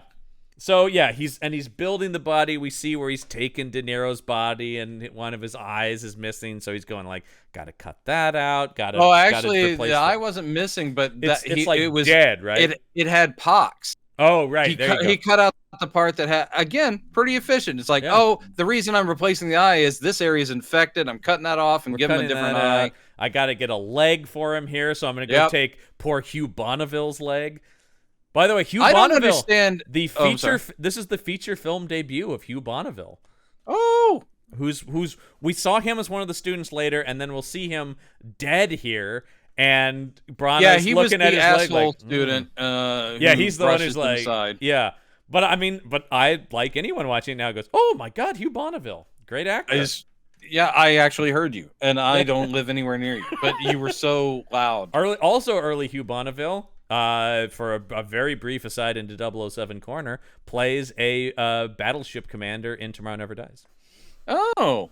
In the same movie where Gerard Butler also makes his screen debut as a submarine operator. Singing Andrew Lloyd Webber songs very poorly. Andrew Lloyd Webber saw Tomorrow Never Dies and goes, who's that young man? Now, in this, this all makes sense. The one thing as far as the building of the creature that didn't make sense, makeup-wise, it's pretty awesome. It's great. I love this creature. But he's got the brain, and he's put ice on it. That's Waldman's brain. Mm-hmm. And he goes up to the De Niro head, and he does a chop in the middle. Yeah. And that's where we see the scars later. And I'm like, a chop in the middle? You can't pry open and pop out a brain. It's always a hemispheric cut, man. Yeah. What's that about? That's true. Chop in the middle. Did Universal, did they copyright or trademark the horizontal? They did talk about there was a lot of checking with Universal on stuff in this movie. And can't look like this, can't look like that.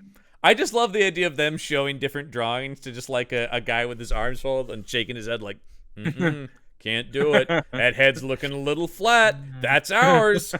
Because that is always an interesting thing about Universal, right? That they own, these characters are public domain, but they own the rights to specific designs of the characters. You can't make their Dracula, their Frankenstein. You can make a werewolf movie, but he can't be the Wolf Man. And we'll talk about that in a couple weeks because this same studio will want to get prestige with the Wolf Man, but they can't quite. So they have to go a different route. Yeah. And you just hire Jack Nicholson, who's, let's be honest, well on his way to being a wolf anyway. Yes. If you want to see a past middle-aged werewolf movie. Oh no. Is the wolf movie also a problem with the age thing for you? No, not really. But we'll discuss that movie in a couple weeks on the show. And I remember kind of liking it. As far as take on the Wolfman, though, it's so far from it. And there's no name you could put in front of it. It can't be like No, it's the thing though, but it's the same studio. It's the same kind of thing. Big Yeah. name, big director. And I do remember liking it, but I haven't seen it in a long time. Or generally, Yeah, I mainly remember him peeing on his shoes. Yeah. I also remember some James Spader stuff that's pretty wild in it too. So let's see. So right before he starts up the experiment, Elizabeth shows up going, "Oh, because we keep cutting to Elizabeth reading letters from him, and then finally she goes, "Oh, I wrote all the letters he hasn't written in months."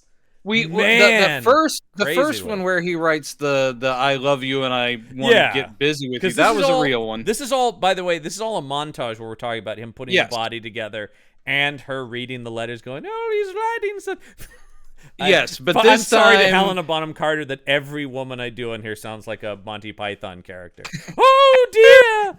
He says he loves me. I did think it was weird that John Cleese also played Elizabeth in this. That would have been perfect. But they basically Elizabeth and Janine walking along, and she's like, "Why are you so upset? I know that if Victor said he loved me, I'd be all over it, because I don't know if you noticed, but I also love Victor very much." And then Elizabeth goes, "Those letters, I've been writing them myself." And she's like, "What?" It's like, he's so caught up or whatever it is. I think he's probably found somebody else."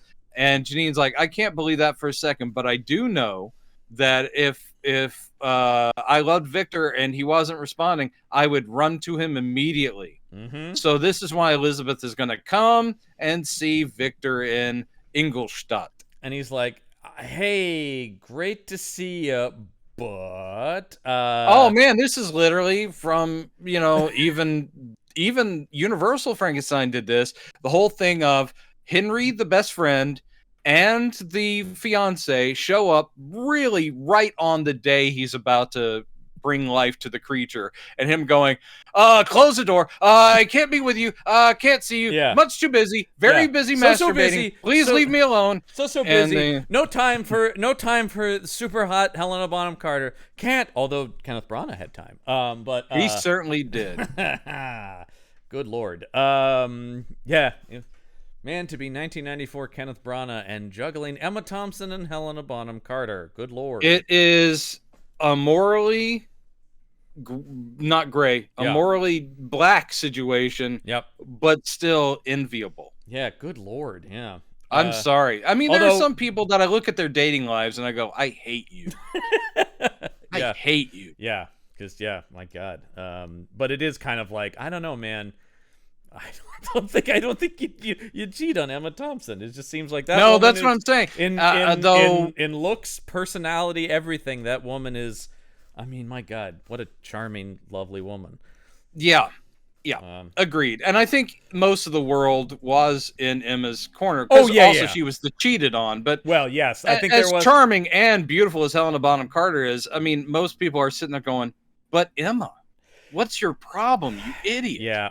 They did seem, I think there was also a thing where it's like, of course, they're like the, Shakespeare couple. I love his Much Ado About Nothing with her. It's amazing. It's delightful. And I do also defend Keanu in that, and we'll move on. Moving on. He's really good in that. Anyway, it's time for him to get sexy, though, and start this experiment, baby. So off comes that shirt.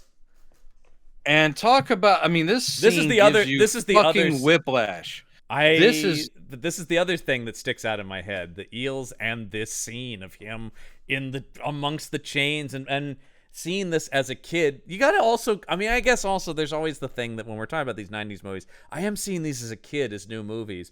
So to me, this was the most exciting take ever done. I'm like, oh my God. It is the most exciting take because it's incredibly kinetic. Now, whether or not this represents anybody's idea of how the Frankenstein creature should be created is another thing. But literally one man on his own in this warehouse-sized fucking lab, running from equipment to equipment with the camera following him as he sweats and the glistens and he's pulling things, and then the grand finale is where he literally fucking mounts the sarcophagus thing that has the body in it, Yeah. and he's up Which there I like that. unleashing the eels and then hopping off, and then it's just like, good lord, man! It looked like Taibo. It looked like some form of aerobics exercise. Still love it. This just captures me, man. It's action and it's intense. It really should be 1 man and 3 assistants if it is this complicated. I don't know, but it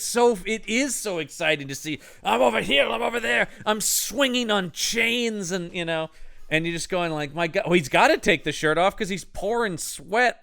I mean, everything is sweaty and gooey and just. And also, there's like rain or something. There's water coming from somewhere, and it just is. And then and Branagh with the long hair and just he releases the eels. The eels do the thing that they do, which is generate electricity, which go into the copper rods that are poked into the acupuncture places all over the body. I love the production design of this lab. I do like I do too. The tube that he's in and stuff like that the creature's in, and you see it, the needles being jammed into him and stuff.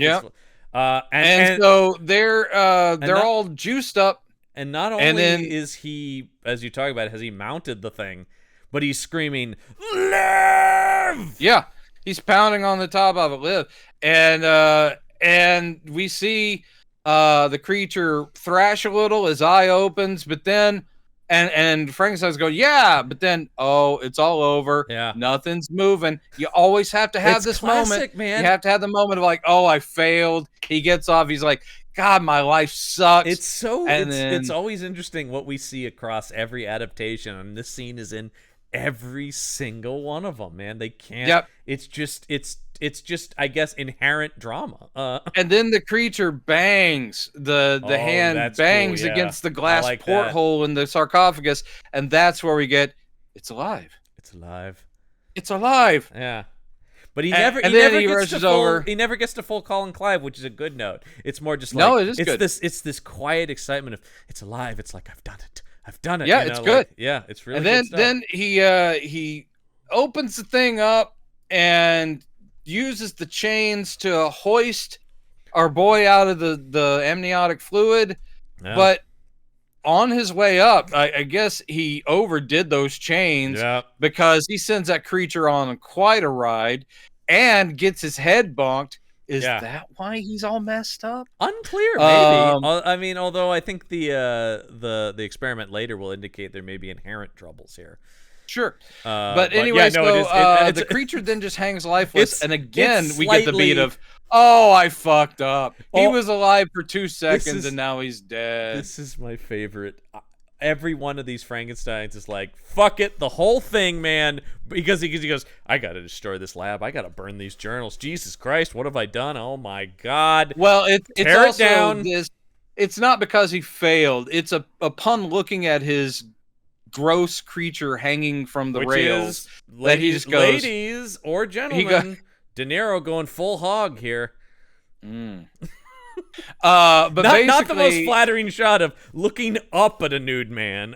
No. And plus, it was very cold in that tank. And actually, he always likes to make sure speaking of Depardieu, if anyone remembers the movie 1900, they're both naked in that. Right, they are both being manipulated by an actress, and boy, is that disturbing. Is one of the weirdest. I remember seeing that. And they are both young and skinny at that point. Yeah. I mean, De Niro is middle-aged De Niro here. He's not, an old man. He's not in but he's not shape. He's not in Cape Fear shape at this point though. No. Now that is the one place in his career where he did not do a native New Yorker, and it worked, but only because he was so broad with it. You talk about a very bombastic counselor. Now there's a very bombastic movie where the camera never stops moving either. I love Cape Fear. Cape Fear works like Cape Fear is gangbusters. so good. Both Cape Fears are great. That's both an example of a remake because you cannot dispute how amazing Mitchum is. And Peck. Yeah. I mean Peck, but Peck is always that. Yeah. Meaning he's great. Yeah, but Mitchum being that menacing, god damn. Mitchum is a bad guy, man. The couple times he did it, like Night of the Hunter too. Night of the Hunter? Jesus Christ. Yeah. Love, Kate, come on. Yeah. Anyway, Mitchum. so That was genius. anyway, so this is him, not because he failed, but he looks at him, he goes, "What did I do?" And he What was literally I writes, even and thinking? he goes, the whole thing was a disappointment, because that will be Yeah. key when the monster reads the journal later, that he is a Right. So disappointment. he learns the thoughts of his creator, and Yeah. the creator found him hideous, ugly, a disappointment, and basically this is like going, this needs to be I do like burned. this. He goes, I'm going to burn this whole thing down tomorrow because this took a lot out of me and I'm going to bed. Yep. And that allows the creature to get down and get out. We don't see how that happened, but this is like in the book. The creature does escape. Yeah. And run off on his own. And gets his they stick to tease us a fight little off. bit because in the book, Victor does see the creature leave. In this one, he yanks the curtain from his bed back, and we're expecting the creature to be standing there. No, he missed the entire exit of the creature. But he knows he's there because he goes and grabs an axe. I will say I do like the amount of time in this movie that Victor Frankenstein is holding a weapon. Jesus. I like action hero Frankenstein. Weird idea. I like action hero Frankenstein. Give him a gun, give him an axe. I just like the idea that he's like, oh shit, it's still alive. I need to kill it right now with this fucking axe. But he doesn't. No, he doesn't, but he wants to. I kind of just want... Dude, just give me Kenneth Branagh Monster Hunter and I would be thrilled. I have a feeling that almost every film you see devolves into you saying, just give me this actor Monster Hunter. It's kind of true, and if you know the stuff I write, it's a lot of monster hunting. So I do always enjoy. You know what? I actually kind of get that with his Hercule Poirot, who is also I was watching that Top Gun Maverick, and all I can say is, give me some Tom Cruise Monster Hunter. We'll get there. I know we will. Yeah. And boy, that killed the Dark Universe pretty quick. I'm not sure. Faster than Thanos' snap. That killed that universe. That was the thing where you're going like, that was an example of me going, maybe I don't want Tom Cruise monster. Well, no, actually, I think had they just leaned into that, it would have been an entertaining, if not what monster fans were looking for. We will see. That is a mess of tone. You talk about something that just yet. Doesn't work. But yeah. So he's out of there. The monster's on the streets, and this is where there's the cholera outbreak. Because I do like this. It's like a couple times in this movie I'm going, did they somehow hear our podcast in the future? Because they are going like, why are people always so terrified of this guy? But here they're going, oh, look at him. He's so sick. He must be the reason we have cholera. He must be where it started, He looks like a horribly disfigured man who's been stitched up. But there's already this like fear of illness that I think makes they the just reaction think that he may be patient zero. Yeah. And so they're like, kill him. Mm-hmm. We do get quite a few angry villagers in this movie, which is a necessity as well. Though not always about the monster. It's interesting. The most angry villagers will be for Jeanette later. I know. Yeah. Janine, sorry. Whatever. They treat her very badly. They really, really do. So people are flipping out. Meanwhile, Victor has fallen ill, and Henry is going to nurse him back to health. But not for half the movie like that Patrick Bergen one we saw, where he was sick for so long in that thing. Yeah. So the monster. This has him, just knocked out with pneumonia, and we have Henry put a shirt and Elizabeth on. come to Put a his shirt side. on, Victor, and maybe you won't get the pneumonia. It's drafty. That's right. Put your goddamn shirt on. Never. And you have like they show up to take care of him, saying we got to get you out of the city because of the cholera epidemic, and he's like, all right. He has left behind, and actually, no, this is before that. He had left behind his kick-ass coat that had his journal in it. Yeah. The kick-ass coat is what the creature takes with him to bundle up in, which is how he'll have the journal. That all works out.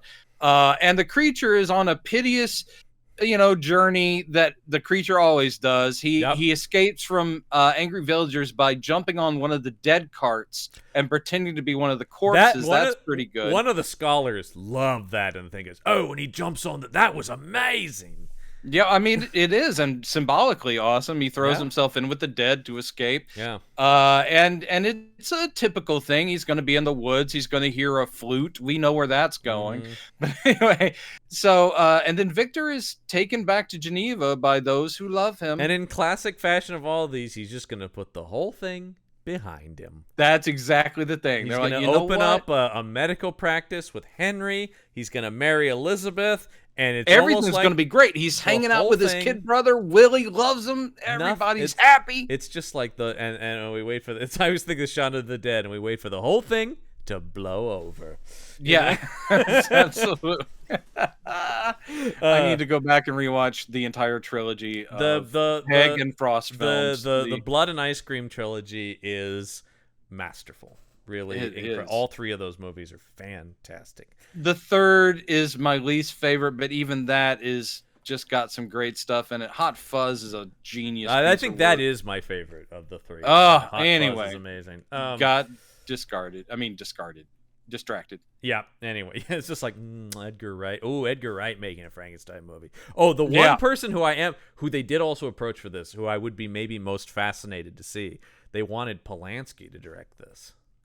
Ooh. Now because that's like the Burton one. I can kind of see what that might look like. The Polanski one is like, well, that's intriguing. To tell you the truth, I think Polanski would have nailed the tone that I'm talking about. Oh, I agree. Actually, I do think Polanski could have made what you're talking about work. A very eerie, unsettling, and more philosophical horror. I mean, film. that is what he was known for. I mean, you look at if you take something like Rosemary's Baby, right? Yeah. You know, where it's all the horror of the unseen, of the creeping dread of the Mhm. No, I think that still would have been an artsier movie that probably wouldn't have made $100 million, but it probably would have gotten a lot of critical acclaim and maybe Oscars. Yeah. Anyway, didn't happen, but I would have been curious to see a Polanski Frankenstein. Perhaps someday when we're able to travel the multiverse, we'll be able to visit the world where that did happen. Exactly. So everything seems to be working out. The monster has taken refuge in the barn of this family that he's observing. They're struggling with money and food, so we also get this thing, which once again the scholars were eating up, going, oh, this is from the book, that he brings the family food and things to help them. This is great. I mean, like, these scholars, man, are just, they're just eating up everything about this movie and going, no one's done it. They're so wrong. It just means that they haven't watched all the versions because we've seen this before. Yeah. We have, of course, but they're just going like, "Oh, good on you, Sir Ken."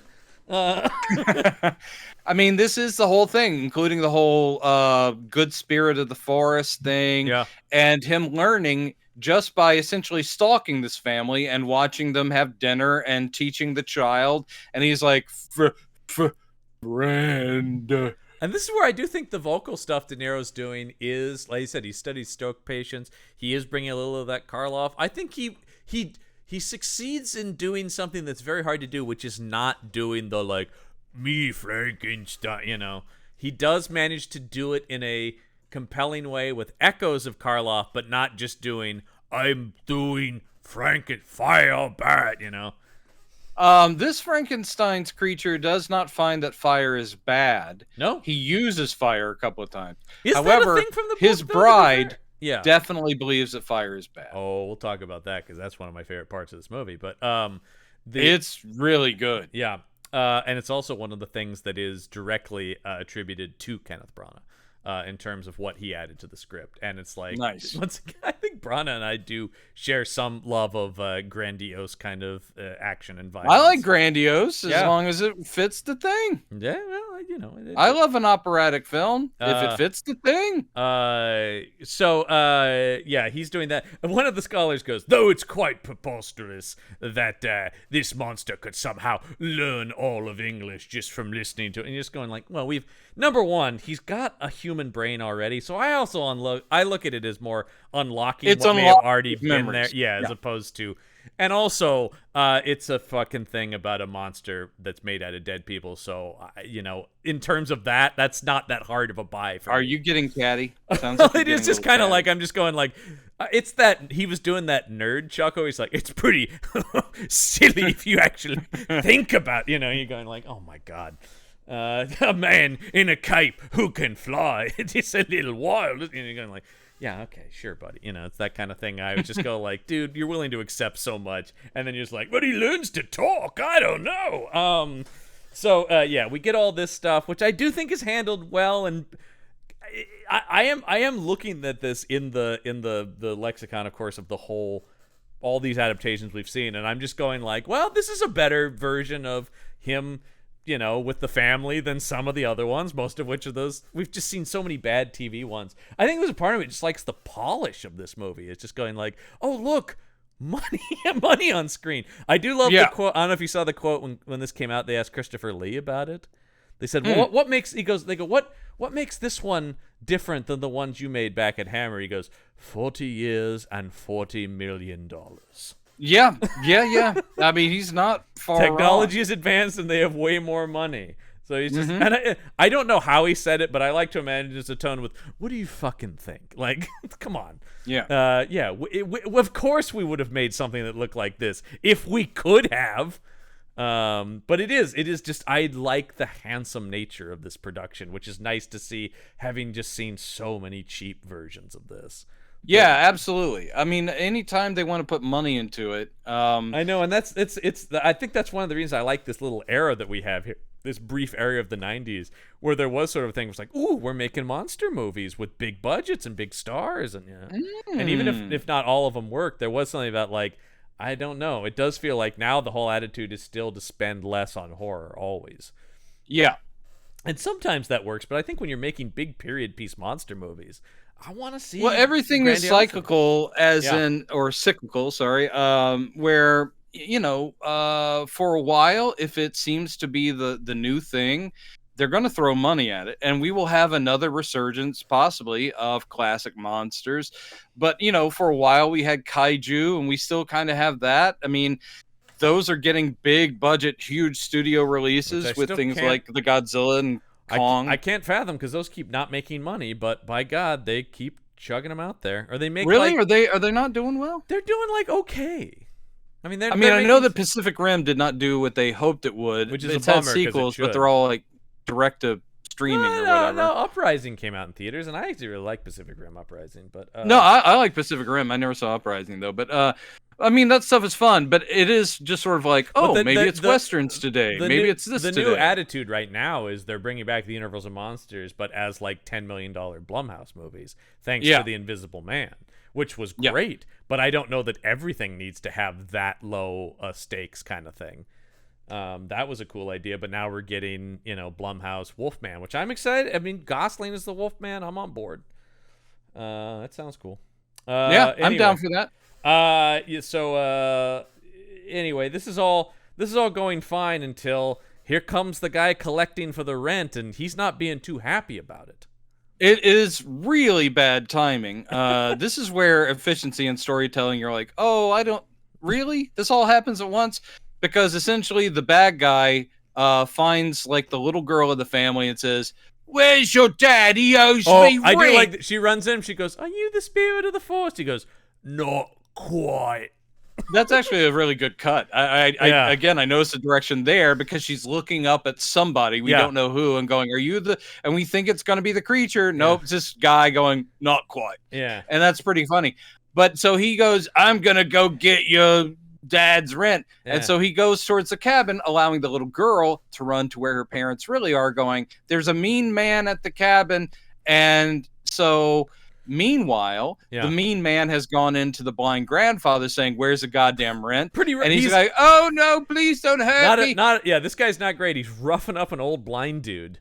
I know. And then, of course, the creature comes in and is like, nope, and fucking wails this dude. Oh, I love the way he just bashes this guy's head up into the beam above him, snaps his neck, and just tosses his body like a rag. Tosses his body. Once again, it's quick. It's not gory, but it's just like, ooh, that guy's dead. But all of this is happening literally probably within 10 minutes. Because how long did it take the little girl to find the so in those 10 minutes, the blind man does the typical thing of like, who are you? Sit down. Are you our friend who's been helping us? I think you're awesome. It's an interesting thing because I do like the efficiency of it. Once again, in comparison to stuff where I always feel like so many of these take too long. But yeah, maybe it's a little too tight right here. But there's a part of me that's like, I do like that they get all this stuff in without having it drag out. But right here, this scene specifically is like, he's like, don't you have any friends who could take after it? And he goes, I know some people, but they would think I'm too ugly. He goes, let me see you with my hands. Yeah. Which I, by the way, have used that line many a time. Yeah. On public transportation. Yeah. It has not worked the way you think it would. It didn't help that you did it by saying, hello, is it me you're looking for? Yeah, but I always thought Lionel Richie see you with my hands. It's the end. Yeah. But so he does the whole feeling of the monster, and he's like, "Oh shit, you are messed up." Jesus and then he's Christ. like, but he's like, "Still, it seems you've had a hard life. Maybe you can stay here. We'll take care of you. Whatever." This is all happening within minutes because, of course, then the youngsters come in, the little girl's parents, and he's like, "With no, this is the mean man." Yeah, with no like, hey, what's going on? This son of a bitch is like, hey, get out of here, you son of a bitch! And he is cane whipping this guy and beating the shit out of him. I do always like this thing where it's just like, this is classic movie in general, where it's just like people just instantly make assumptions and no one's ever listening to, no, wait a minute, you know. I know the blind guy is trying to say, stop it, no, don't do that to him. Get the fuck out of our house, asshole. But he runs out and he's all sad, he's all crying, it's very dramatic. And also this happens very quickly. Basically, that family goes, we have to move out of here immediately because the jig is up there onto us. Yeah, pretty much. Yeah. So it's like, we got to get the fuck out of here. So they move out that same day because just within like half an hour or whatever, the creature's back trying to show them the little flower that the girl had left behind. So that would prove he is the good spirit of the forest. I'm a nice guy. I'm a nice guy. Yeah. Yeah. And he shows up and they're all gone. So then he burns that motherfucking place. Now the fire and thing... this is the end of Mr. Nice Guy Creature, by the way. This is the end. I did think... Now he's going to get revenge on Frankenstein. I did think, interesting choice of Branagh to put Alice Cooper's No More Mr. Nice Guy on the soundtrack, but... No more Mr. Nice Guy!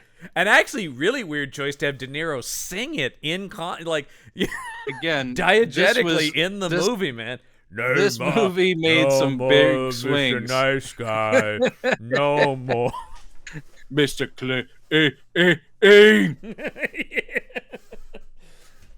So he burns the place down. Yeah. He has already read the journal, shot, by the way. Once again, great visual of that burning thing and the figure of the monster. I do like the coat, as we mentioned the coat. I do like the coat. And he literally does the whole, like, arms to the sky, Frankenstein. I did really like that because that does remind me. It doesn't quite hit the level of Dracula, but it's trying to get to that same operatic. Like, I do like that though.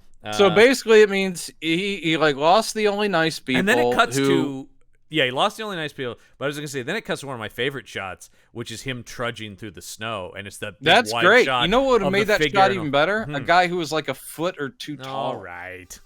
But it is a great shot because it's a tracking shot of the creature going through the snow and walking across mountains. And then when he gets there, he's like, Geneva.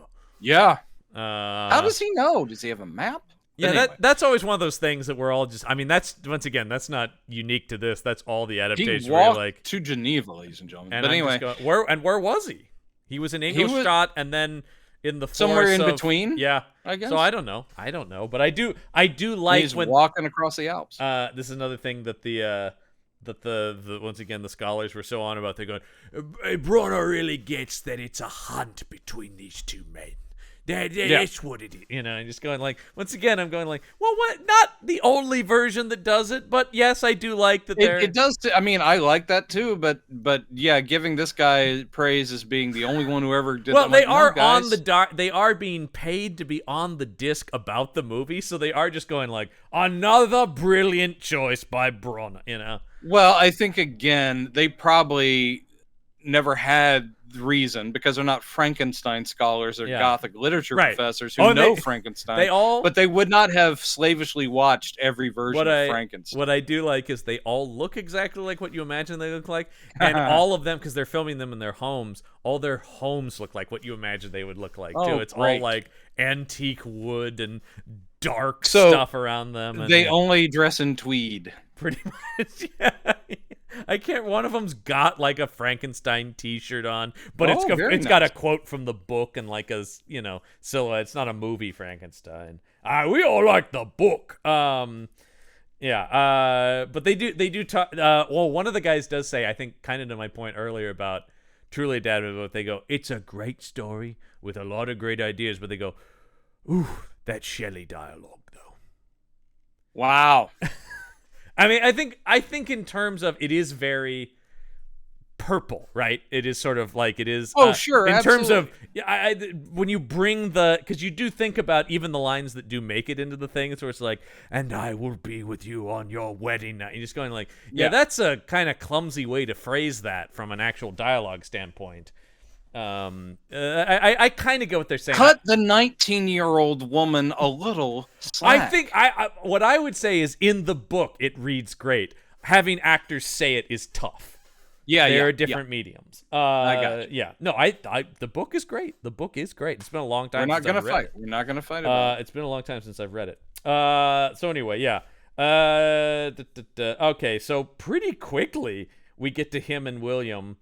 Because William's running about unsupervised. This is again, it's amazing, the construction, how they're really telescoping everything down. So basically Elizabeth gets home before Victor, and she comes with the locket that has Victor's picture in it that he gave her instead of a wedding ring or an engagement ring. Yes. And she shows it to William, and he goes, oh, this is great. I want to show it to Bertie. Or he says somebody. We don't even know who the fuck he's talking about.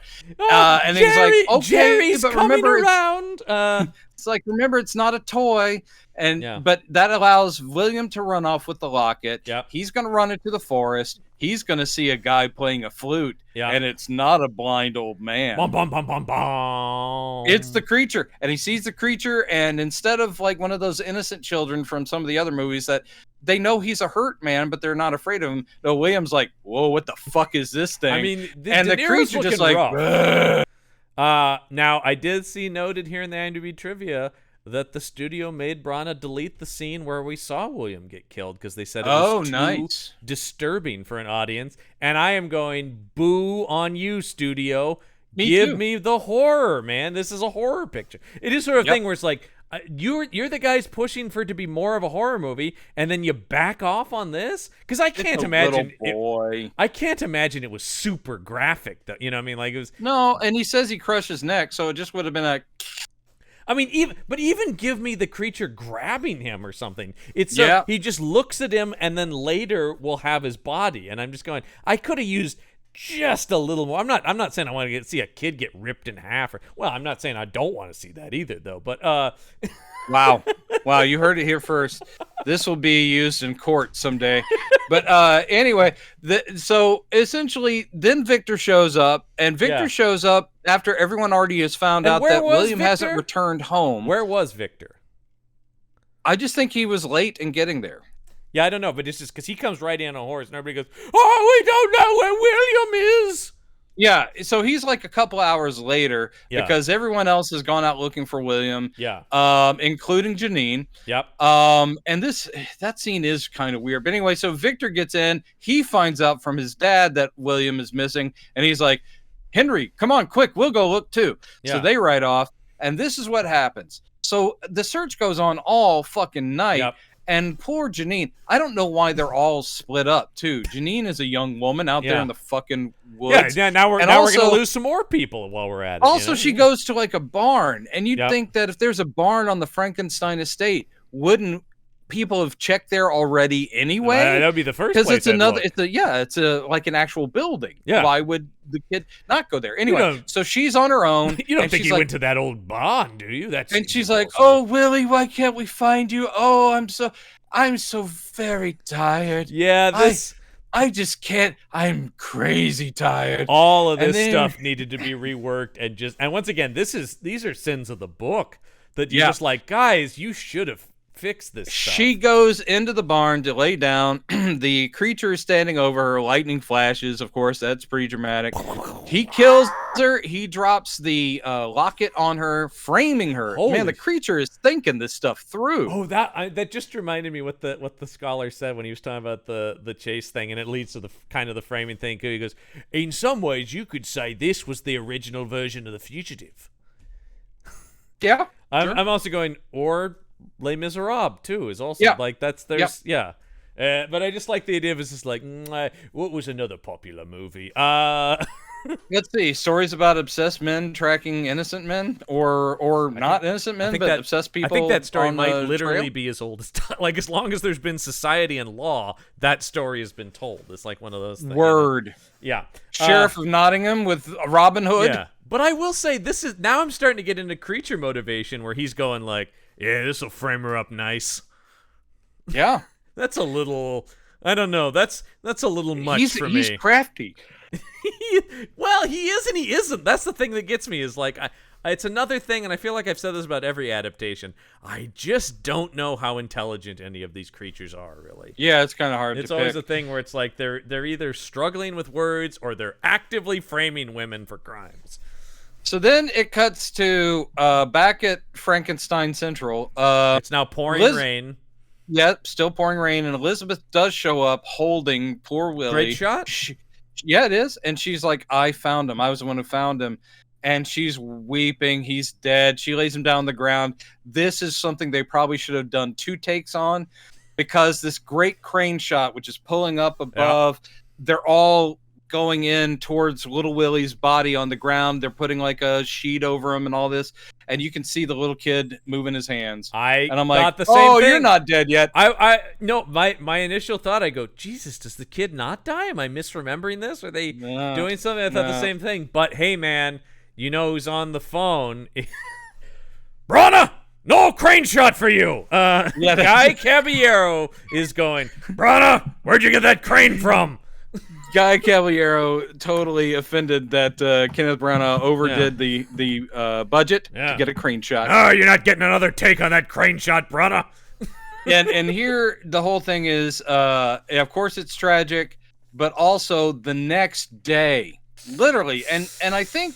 Oh, and Ian Holm is just done for at this point. Oh no! Literally, they go, that broke him. Yep. Like he's done, and he never gets out of bed for the rest of the movie. No, and we'll just see him dead at the creature's hand, or just dead in general. Oh no, the creature killed him, and then but we don't see that happen either. Yeah, I could have used some more on-screen murders. I know. That's always the thing with you. You said the same thing about Little Women. But I thought Greta Gerwig made a very handsome version, except for the distinct lack of murders. So anyway, then the local constabulary, or maybe just people who work for Frankenstein, show up going, "Yeah, we found the killer." I mean, literally the next morning. Honestly, though, this is probably pretty realistic to what it was. It's like, we found a woman, she had a thing, she must have done it. I mean, that's probably about as much detective work. They say we've got her down in the. Yeah. We're sweating her out. We're sweating her out back at the station, man. No one believes it, but you know, the whole Frankenstein family minus Dad show up, and they're like, "She's innocent. No, she wouldn't have done this, but she had the locket." Powerful hand snapped this kid's neck. Probably that lady did it. Probably that dainty lady who's. They do say she's been known to be very much in love with you, sir, and this is a thing of jealousy. Again, they're really just stretching. But Branagh going, well, I mean, that does add up. Yeah, you know, look at me. So basically, it is put that shirt back on. The villagers grab Janine. I do love that somebody literally goes, "Oh, it's a lynch mob." Cliff. Somebody literally says, "It's a lynch mob." Oh no! Yeah. I did also. I had to back it up. I didn't, but I briefly did hear somebody go, "Burn her!" And I thought, is there disagreement about how to handle this woman? Well, apparently so. Yeah. All right, everybody wants to burn her. Go over here. It does make for an odd choice of why the creature would want her after she's been I mean, wouldn't the body have been messed up? Oh shit! I mean, this woman doesn't just get lynched. It's He's off tossed the off a cliff. cliff. It's insane. They have this huge length of rope, and they throw her, and she falls for so long before it catches her. And it is one of the most brutal lynchings I've seen in a film. Yeah, Good it's disturbing. Poor God. Janine. And, yeah, and it is sort of a thing where it's like so unearned by this woman. oh, sure, of course. And yeah, it's not even the thing. She got no chance to say anything in her defense. No, basically. they didn't. They don't do the thing from the book where she like gives the Where she confesses, right? No, it's just like she literally gets taken to the jail before anyone even asks a question. She's been horrifyingly lynched by a crowd, who is just so worked up. They are so worked up, and they wait. What happens immediately after? Because we've got eventually. Lynch mob How gets does the creature get the message to Frankenstein? Like, meet me on the field of ice. Oh, he's standing there. He's standing there. It's they come back from seeing her lynched. And he's just there. He's there in the front of the house because right. Everybody goes inside except for Victor, who's so distraught he like falls to his knees outside. Oh, and then the monster appears. He's like, "That's my cue." Yeah, you shall meet me. I do like this on the sea of ice.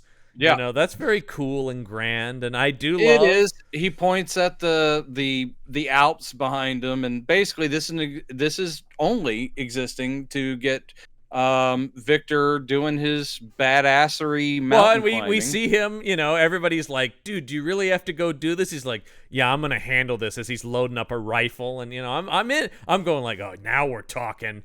And they do say, won't you tell us who this man is? So apparently he told them enough. Like, I think the real killer, but he's not telling him the guy I made. Well, I know, and I do like that his whole thing, they keep asking questions, he goes, don't worry about it. I'm going to handle it.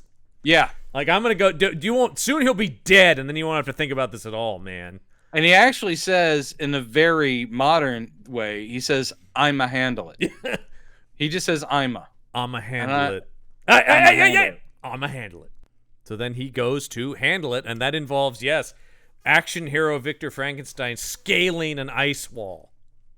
Yeah, it's a decent beat. It gets to a weird thing. I remember that this was included in the trailer, this bit where he slides down the ice slide. Well, one of the images I very much remember in the promotion is the slow motion shot of the creature leaping at him.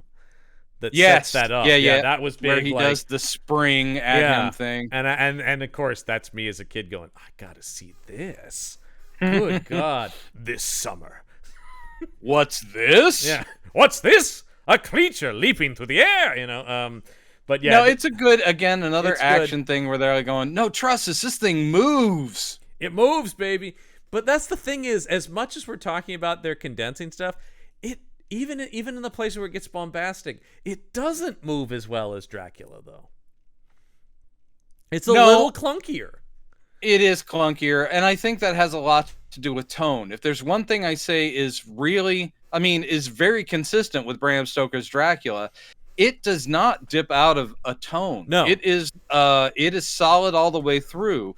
This one is not as sure-footed. I agree with that. I think that where you and I disagree is which tone should it go in the direction of? Because I'm saying more like Dracula, more stylized, more crazy, more. Because I do think it's interesting. This seemingly addresses some of the stuff you said about it is less stylized in places and more grounded in the period, but then it's very wild in other places. And so I wish it was just a crazy comic book universe. And I think you would say you want it even more grounded in reality and also grounded in emotional reality for the characters, or at least, as Darabont is saying, subtler, quieter moments. And I'm going, make it even louder. Crank it up to 11 and let's go nuts. Wow. You want to get nuts? Let's get nuts. Oh, dear. Yeah, there you go. Oh, dear. If I find a way to use that, I will. But this is pretty nuts. He leaps at him, knocks him down this hole into the ice, and he's sliding down this slide into this ice cave. I like all this. Mm-hmm. And then they're going to have a conversation. I do like it's just sort of like, we have this long conversation, and Branagh is like, can I get some action beats to get us into it? And he found a way. But yeah, they just have the standard conversation of who was I made from? Yeah. Who am I? Yeah. Are you God? Where's my soul? Do I have a soul? All that stuff. It's what you're one of the expecting. lines I really like from De Niro here is, "You gave me emotions, but you didn't teach me how to use them." Yeah, Which right. I like that idea where it's like, yeah, this guy's just a raw nerve walking around. He has all Mm-hmm. these feelings, but he doesn't know what to make. He has no context for the world. That is absolutely correct. And I thought that was really good. And I think this is where you do get into like, oh, you just got two good actors chatting here for a 5-minute scene or whatever, and they're doing the work. They're doing the work. They're doing the work, and But he's basically, this is also where he says, "Look, man, I know you want me out of your life, and Yeah. let me tell you, it can be done. And the way you do that is make me a companion, just like you're about to have your wife. Yeah. You're about to get all married. I want one for myself, and then I'll leave you alone." If you like it, you should have put a ring on it. I thought that was interesting. I didn't know Beyonce took it from this movie. It's so funny that you did a Beyonce tie-in with this movie, because the whole time I watched it last night, Yeah. this movie keeps using this phrase, "Say my name." Yeah. Say my name, and I kept thinking of Destiny's Child. I thought So you were it's gonna. hilarious. Tell me you thought Kenneth Branagh was bootylicious in it, but Well, he is, and I am very ready yeah. for that jelly. Well, and actually, yeah. lots of jelly in the movie too. Yeah, there is. Yeah, lots of But yeah, slipping say around. my name. Say my name. It definitely Yeah, pops it does into my have that. head. Yeah. Hey, this made a few years later that could have played over the end of the film. Just a little bit later. Let's see. So yeah, he goes. I'm gonna need that, man. And it is interesting that he agrees to it, because pretty much here he's like, yeah, I need all my equipment sent back to Ingolstadt. And Elizabeth's going, I thought we were getting married. He goes, no, I gotta do one thing. I just gotta do one thing. Baby, listen to me. All right, I gotta do one thing. And He then basically it's says, yeah. just give me a month. Yeah. I mean, and that's really, I gotta say, she needs to calm the fuck down. I mean, but 1 month ain't nothing. especially in this time, that was pretty common to be gone for long periods. I mean, time moves pretty slow when there's literally nothing to do in this time period. Yeah. So I just, especially when you're like rich like these people, it's not like they even have anything to tend to, really. They're just like, I guess she is abandoning. The only thing I will say, she is abandoning him with his totally distraught father, though. Like, Yeah, it is sort of she- like, what she am I supposed to really- do here, man? And then she does go, all right, well, this I did think. She goes, well, if you're gonna be gone, I'll come with you. He's like, no. This is for the sake of moving plot along, because it is an unrealistic thing that she's doing. Mhm. She's going to pack up and leave when, Because when there are other people that need her other than him. Mhm. But yeah. He puts the lab back together. He says, I want Janine. She looked pretty good, and she's mostly intact, I guess. I don't know, again, man. I think the way she fell, that head's coming off. I'm pretty sure, man. I'm pretty sure as well. Yeah, there's not going to be a whole lot of her left, because they did make some motion about like, oh yeah, well, we cut her down, and don't worry, we'll give her a proper burial. There was some lip service to that earlier in the movie, that they were gonna like. This is a little bit our bad, so we'll take care of the body there. You know what? We're sorry. I do like that there's a lot of people around. Frankenstein has a lot of people on hand, like servants and stuff, because later we'll get to like when he has the security. I do like that, just to give that feeling that he is, a baron or whatever. He's a royalty, or not royalty. I don't he's think they ever call landed him gentry. I don't think they ever actually call him Baron Frankenstein in the movie, but They don't. It is. We are meant to think of him that way for sure. He's got the estate, all that nonsense. So Elizabeth is leaving him, and that just makes him completely abandon this whole thing. Yep. Because he's ready to go. He's getting the lab back going. He's getting his groove back, if you will, and back in the monster making groove. And she's like, that's it, man. I've had enough of this shit. He's like, oh, don't, honey. Okay, how about we just get married real quick? Although Branagh is doing, the visual thing of him unpacking the lab and her packing up her things, and we're going back and forth. It's good filmmaking, but yeah, it is a little bit like, well, yeah. And also, you're just going like, so what was Endgame on this, man? You were just going to go, boy, I hope that monster forgets about all this, because it doesn't make much sense. Because again, you would think he'd be fighting this even more, because it's life and death. And if there's one thing, you got to believe that monster's going to make good on what he's already threatening. killed your brother. Like he's already dropped bodies.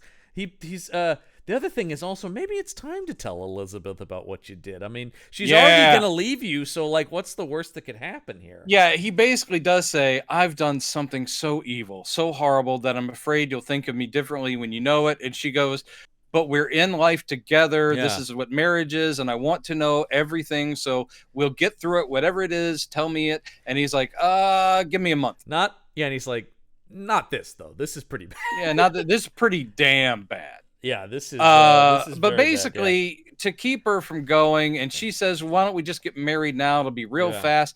And she also sees him with his shirt off again, or she walks in on him and he's being all sexy, and she's like, damn. And then she's taking her clothes off, and that just seals the deal. Weird choice in the score also. They get married in Baron Frankenstein's bedroom because he's bedridden. Yeah, I know. Oh man, so sad. Ian Holm. They get married, and then the camera just pulls out to show him in bed going, yes. Well, they get to the now kiss the bride, and they get to him, and has he lost the power of speech? Because all he's doing is with his hands going, go ahead, do it. Kiss her right there in front of me. Do it slow. Yeah. Do it slow. I have such little I want to see some tongue. Yeah. This is all I have now. This is it. This is all I have. Willie is dead. You are alive. I love Ian Holm. I do think he does kind of just get sidelined by this movie at a certain point, and you're just like, sure. Oh, yeah. I mean, this character kind of always does. The father is always kind of there, and then just like... Or he's a lovable drunk, like in Universal. I do love it. Cheers to the House of Frankenstein. I mean, that is probably, yeah. A male heir for the House of Frank. He's always just like, open up some more champagne. Yeah, this is the good stuff, wink, wink. Dude, right here in Germany, where I'm definitely from. I'm so German that just the other day I spat on a Jewish person. Good Lord. And that again, I'm being in period, everybody. That was me in period. That's not current period. Germans, all right? No. Germans are awesome. Yeah, to all our German listeners out there. So let's see. Yeah. So they get married, as we said. And then he's like, all right, fellas, and you got all the guys with shotguns and stuff. He goes, all right, we're moving out, everybody. Keep an eye out for this guy. He's going to be pretty wild.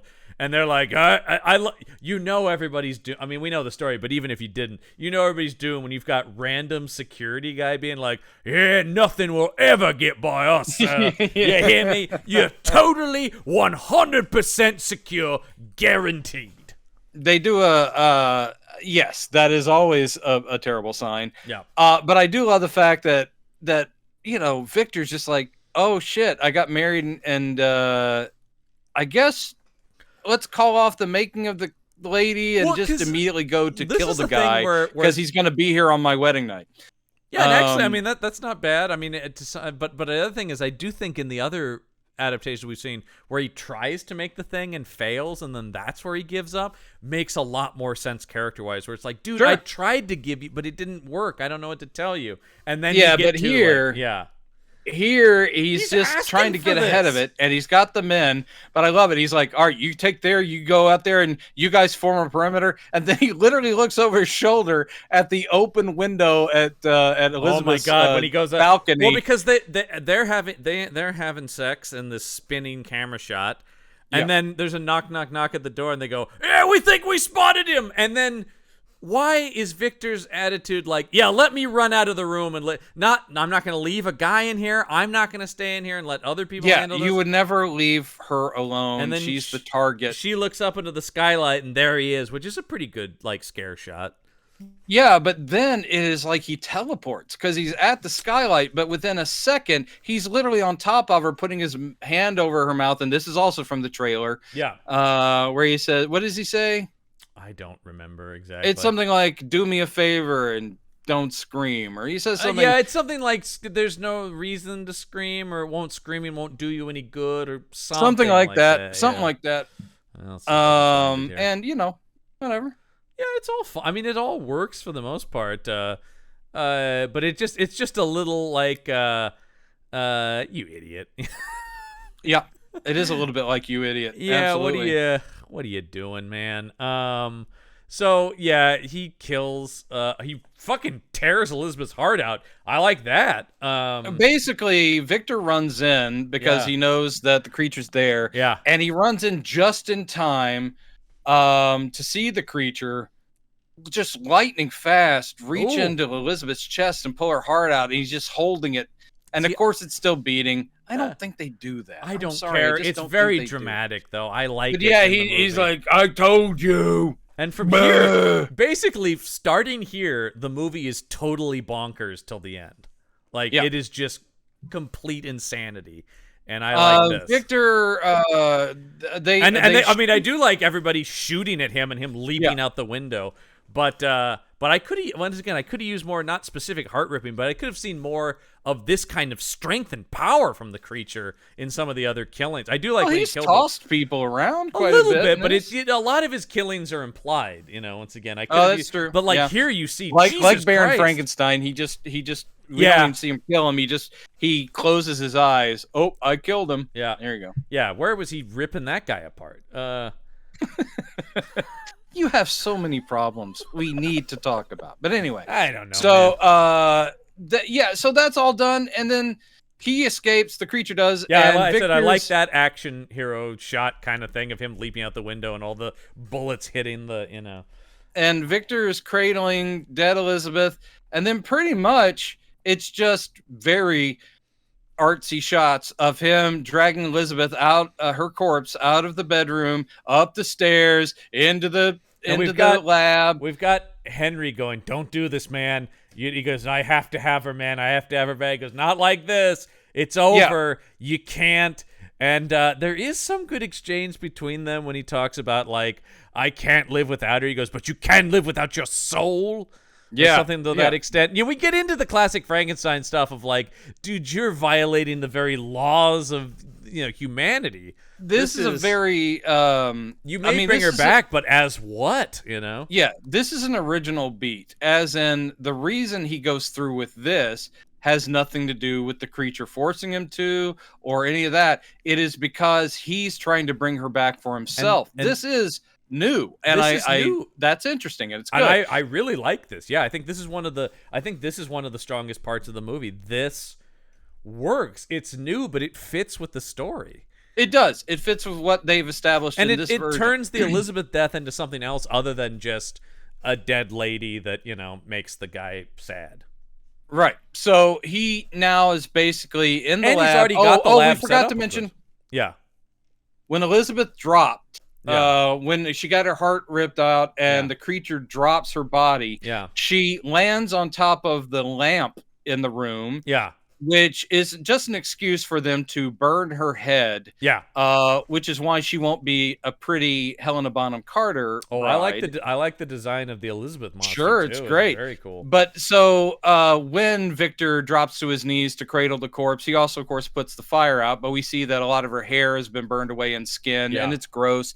So down in the lab, this is hectic, and it is picking up speed, and it is gory. So this is over the top stuff. And I do love the moment when he cuts her head off too, and he's like and then he brings it down. Oh, it's good stuff. It's just like Arthur staking Lucy, but he's like, I can't bring myself, but I got to do it. Whack. Yeah. And he sews Elizabeth's head on Janine's body. Sorry, sounds like a win-win for me. Anyway, that's terrible. So one thing I like about this, and I think a reason why I mean, while it was bad for their marriage, I do like Helena Bonham Carter in this more than I'm sure Emma Thompson would have been good. But there Helena Bonham Carter fits. I mean, I thought the casting. That's right. She's got a gothic quality, and she's gorgeous, but there's something stranger about her beauty than Emma Thompson. It's always been her eyes, which is the thing that obviously Tim Burton was like, shit, she's one of my drawings come to life, because she is beautiful in a very porcelain way. And those early Merchant Ivory films, I'm just sitting there going like, Jesus Christ, look at this creature. But then those to then take that and build the monster on top of that, she's so good. It works so well. She's such a good, Emma Thompson, a great actor, and she's great. A great actor. And I think she's great when she's been brought back. Her yeah, her body language. I don't know if she studied stroke victims or whatever, or maybe she just studied Elsa Lancaster because There's some she's similarity there. It feels she's doing a lot of the jerky motions, and it's just like, wow, this is great. and you So yeah he brings her to life, yeah but it's for him. yeah. But the creature's there. He's like, Well, thanks, buddy. the That's moment mine. I love is when he puts the dress on her and he's dancing with her still, but she's alive but not present, and she's like a rag doll in it his hands, and he's put her in her wedding dress. and of I course, do think actually this is where Doyle's music does work, because he has this weird kind of twisted romantic music when they're dancing and the cameras, it's matching the circling of them making love earlier, but now it's twisted. Good this stuff. is all very waltzy, and that's appropriate. The third, and it's once off again, kilter. third act, big thumbs up from me. I really like. I It's really weird agree. The third act is great. and then yeah, the monster shows up and he's like, "She's beautiful."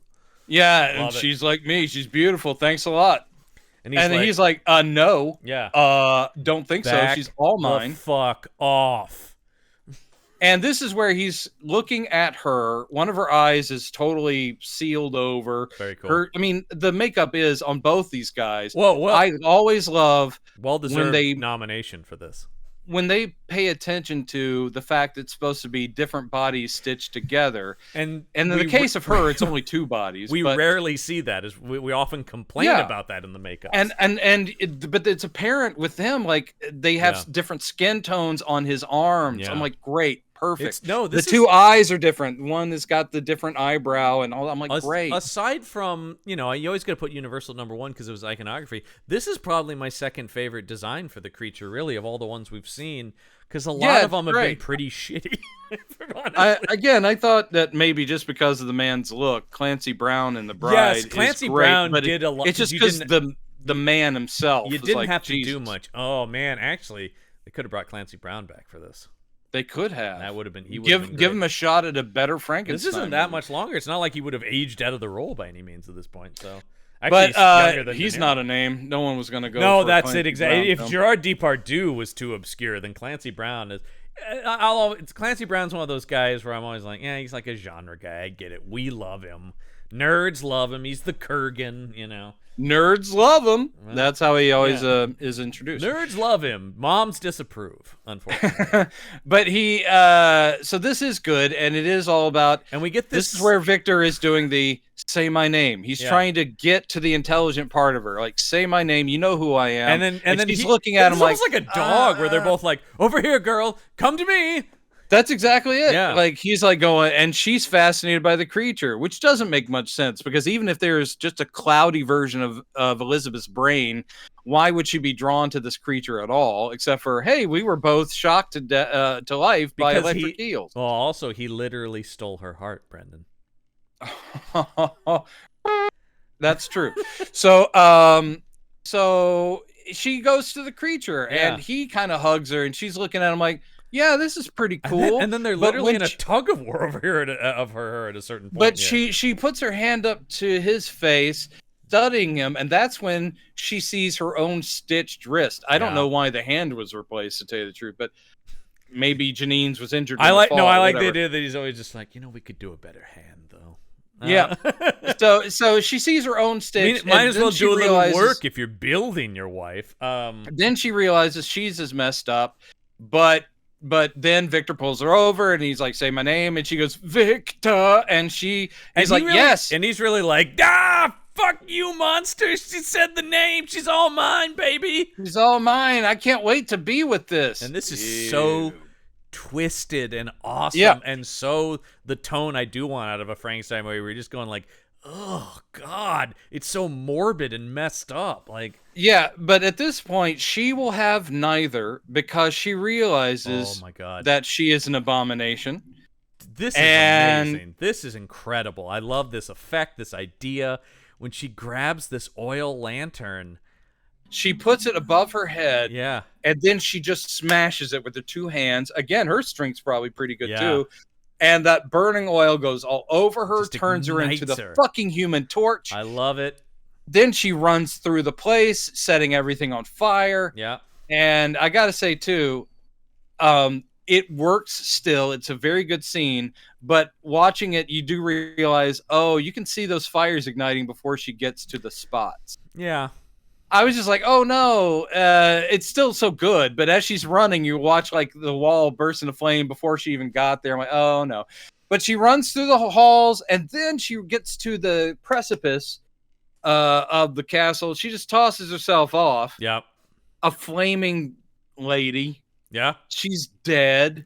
And apparently, like I said, this is all Branagh, according to the trivia here, that this is one of the things that for sure was an addition he added to the script. It's great. I mean, this whole sequence is great. And again, I just like from the idea. book. I hope it's Branagh going like, wouldn't it be pretty cool if she lit herself up with this land?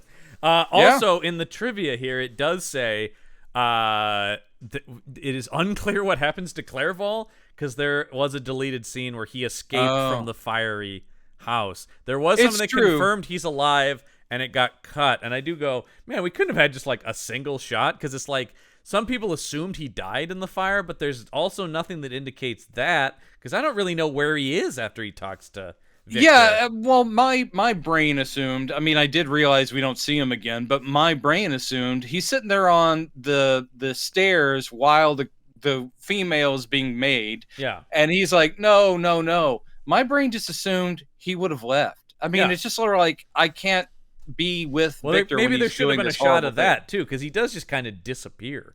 And I will also say, even though she is a burning person setting the walls on fire, running through there, the next shot literally is the whole place, literally the whole castle, manor house on fire. Yeah. That would have taken a while. I'm sorry. It would have. It wouldn't be this instantaneous, so that's why, like, she's reached the gas tank. That's why I don't understand people who assume that Henry died in this fire. Number one, why would he be there? Number two, he would have had ample time to get out. He would have had ample time. He's like, I'm getting out of here. Apparently there was, and I can't imagine it was more than a shot. It's a weird cut that they would have shot Tom Hulse running out of there and not included it, because he's enough of a character that it feels like he should have got a little bit more of an ending. Well, they could have done a combined shot, which would have been the way to do it, which would have been Clerval is running outside, turns, and sees the flaming woman falling. Yeah. I mean, that way you could have combined. We know what happened to both. Great. One shot. I agree. That's probably what I would have done. No one calls me again, and I'm just at home. Yeah. We know better than Sir Ken. Come on. Where's our knighthood? Oh man. Yeah. And so then that leads us back to the ship. And he talks about he left a trail for me to follow, and I followed him all the way up here, and that's the end of my tale. And then isn't it interesting that we have two of these framed kind of things in a row, with Interview with the Vampire, and now this, where it's like, oh right, and there's yeah, my story. And in this case, it is literally, I will say, again, Kenneth Branagh is a fine actor, but I've seen better Frankenstein death scenes. This is where he just goes, and that's the end of my tale. I'm really tired. I'm just... I want to go to tired. my off-quoted Simpsons line that I use all the time. Well, that's the end of me. Yeah. So he just closes his eyes, and then Aidan Quinn goes outside, and he's like, and they go, what happened to the weird dude? And he goes, well, he's dead now. Yeah. No, he's dead in there. It's all right. But actually, when they come back, suddenly the monster's just on the ship.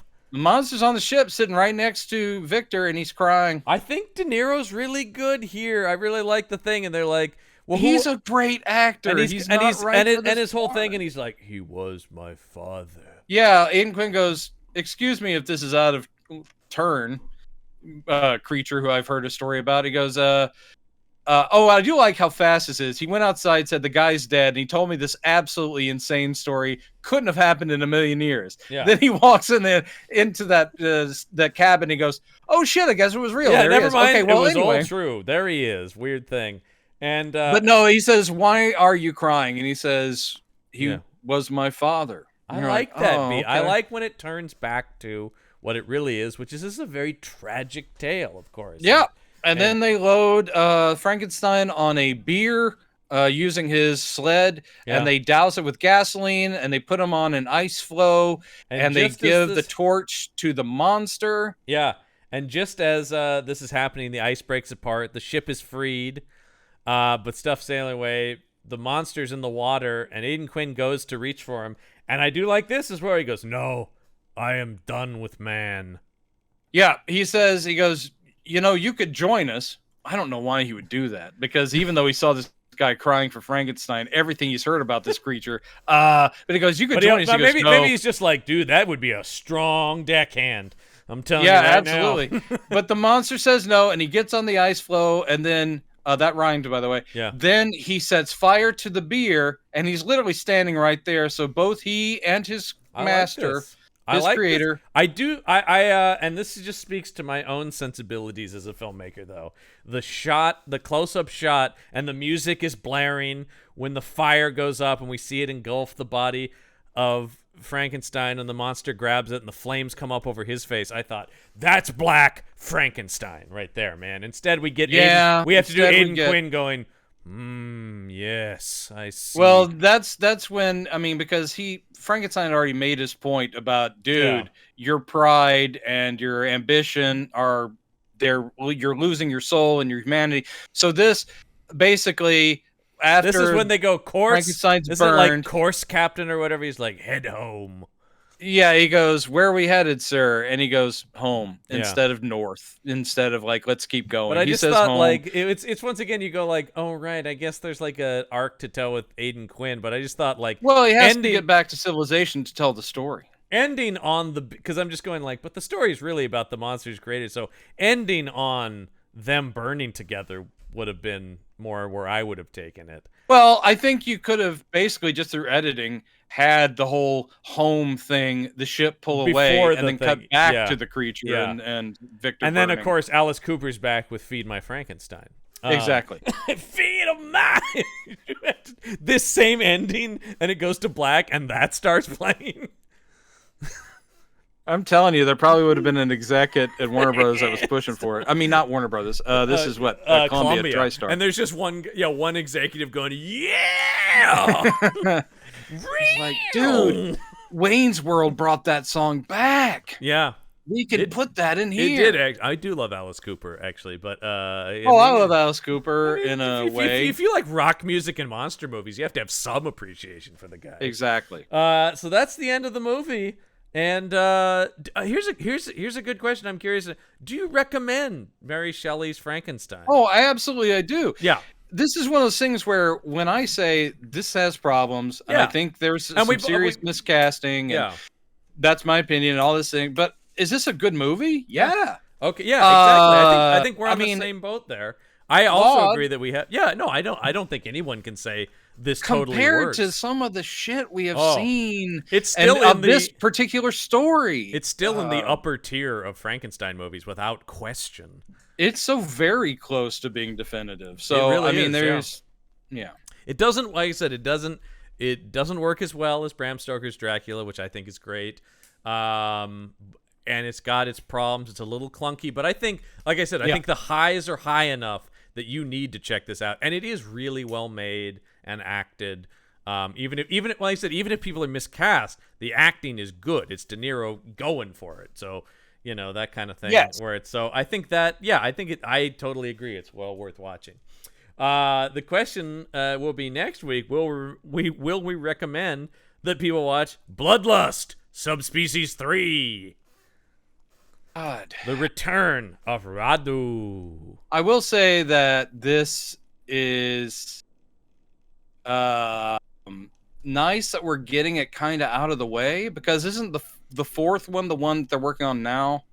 No, the fifth one is the one they're working on. Oh, so we have a fourth one coming up fairly soon? Oh, yes. Or is it in the 2000s? No. Oh, no, it's near it's late 90s. It's several I just need away. I need a little breathing room. Well, you know what ever staring us down is another Howling movie. It's only about 5 episodes away, so okay, but anyway, we got some more subspecies coming up. We got some more subspecies, babe. A little bit more subspecies. Boy, Jesus, we've done enough Dennis Miller impressions. When we actually get to Bordello of Blood, actually, I don't do that many because I don't really do them well. I guess that's a good. Well, because it always it's a thing where I just do a snarky voice and then I go, wait, that's Dennis Miller. And yeah, and then you add Babe. Yeah, and then you go, hey, Babe, come on, a little subspecies back in the feed, babe. Cha-cha. It's a babe or a cha-cha. Jesus, I can't wait for Bordello of Blood. Yeah, gotta fight some vampires, coming. babe. Cha-cha. Right. Which I have been listening to the podcast about it, and there's lots of interesting stories about that movie. That's going to be a lot about the behind the scenes, I think, that episode. So man, that's with Erica Laniak. I'm just like, Jesus Christ. It is that. By the way, yeah, do yourself a favor and listen to How Not to Make a Movie. It's a great podcast. Yeah, it's just behind the scenes stuff on the making of Bordello of Blood by the guys who made Bordello of Blood. It makes me want more stories of like totally forgotten movies behind the scenes stories. We always talk about like, oh, this great classic, and those are interesting, but give me this is just a cheap monster movie that totally fell apart. And it's I read an oral history of the making of Manos, the Hands of Fate, which was actually very sad. But still, it was fascinating. I was like, great. It's things like why The Disaster Artist is so compelling too. Right, exactly. How? It's like people with hopes and dreams and not the talent to back them up. Yeah. And you know, oh man, I'm just saying, you'll think of Torgo in a whole different way. All right, anyway. You definitely will. All right, well, that's next week on the show, but that is going to do it for this week's episode of Campbell and Jones Meet the Monsters. I'm John Campbell. I'm Brendan Jones. And remember, there are such things as monsters. I am done with man.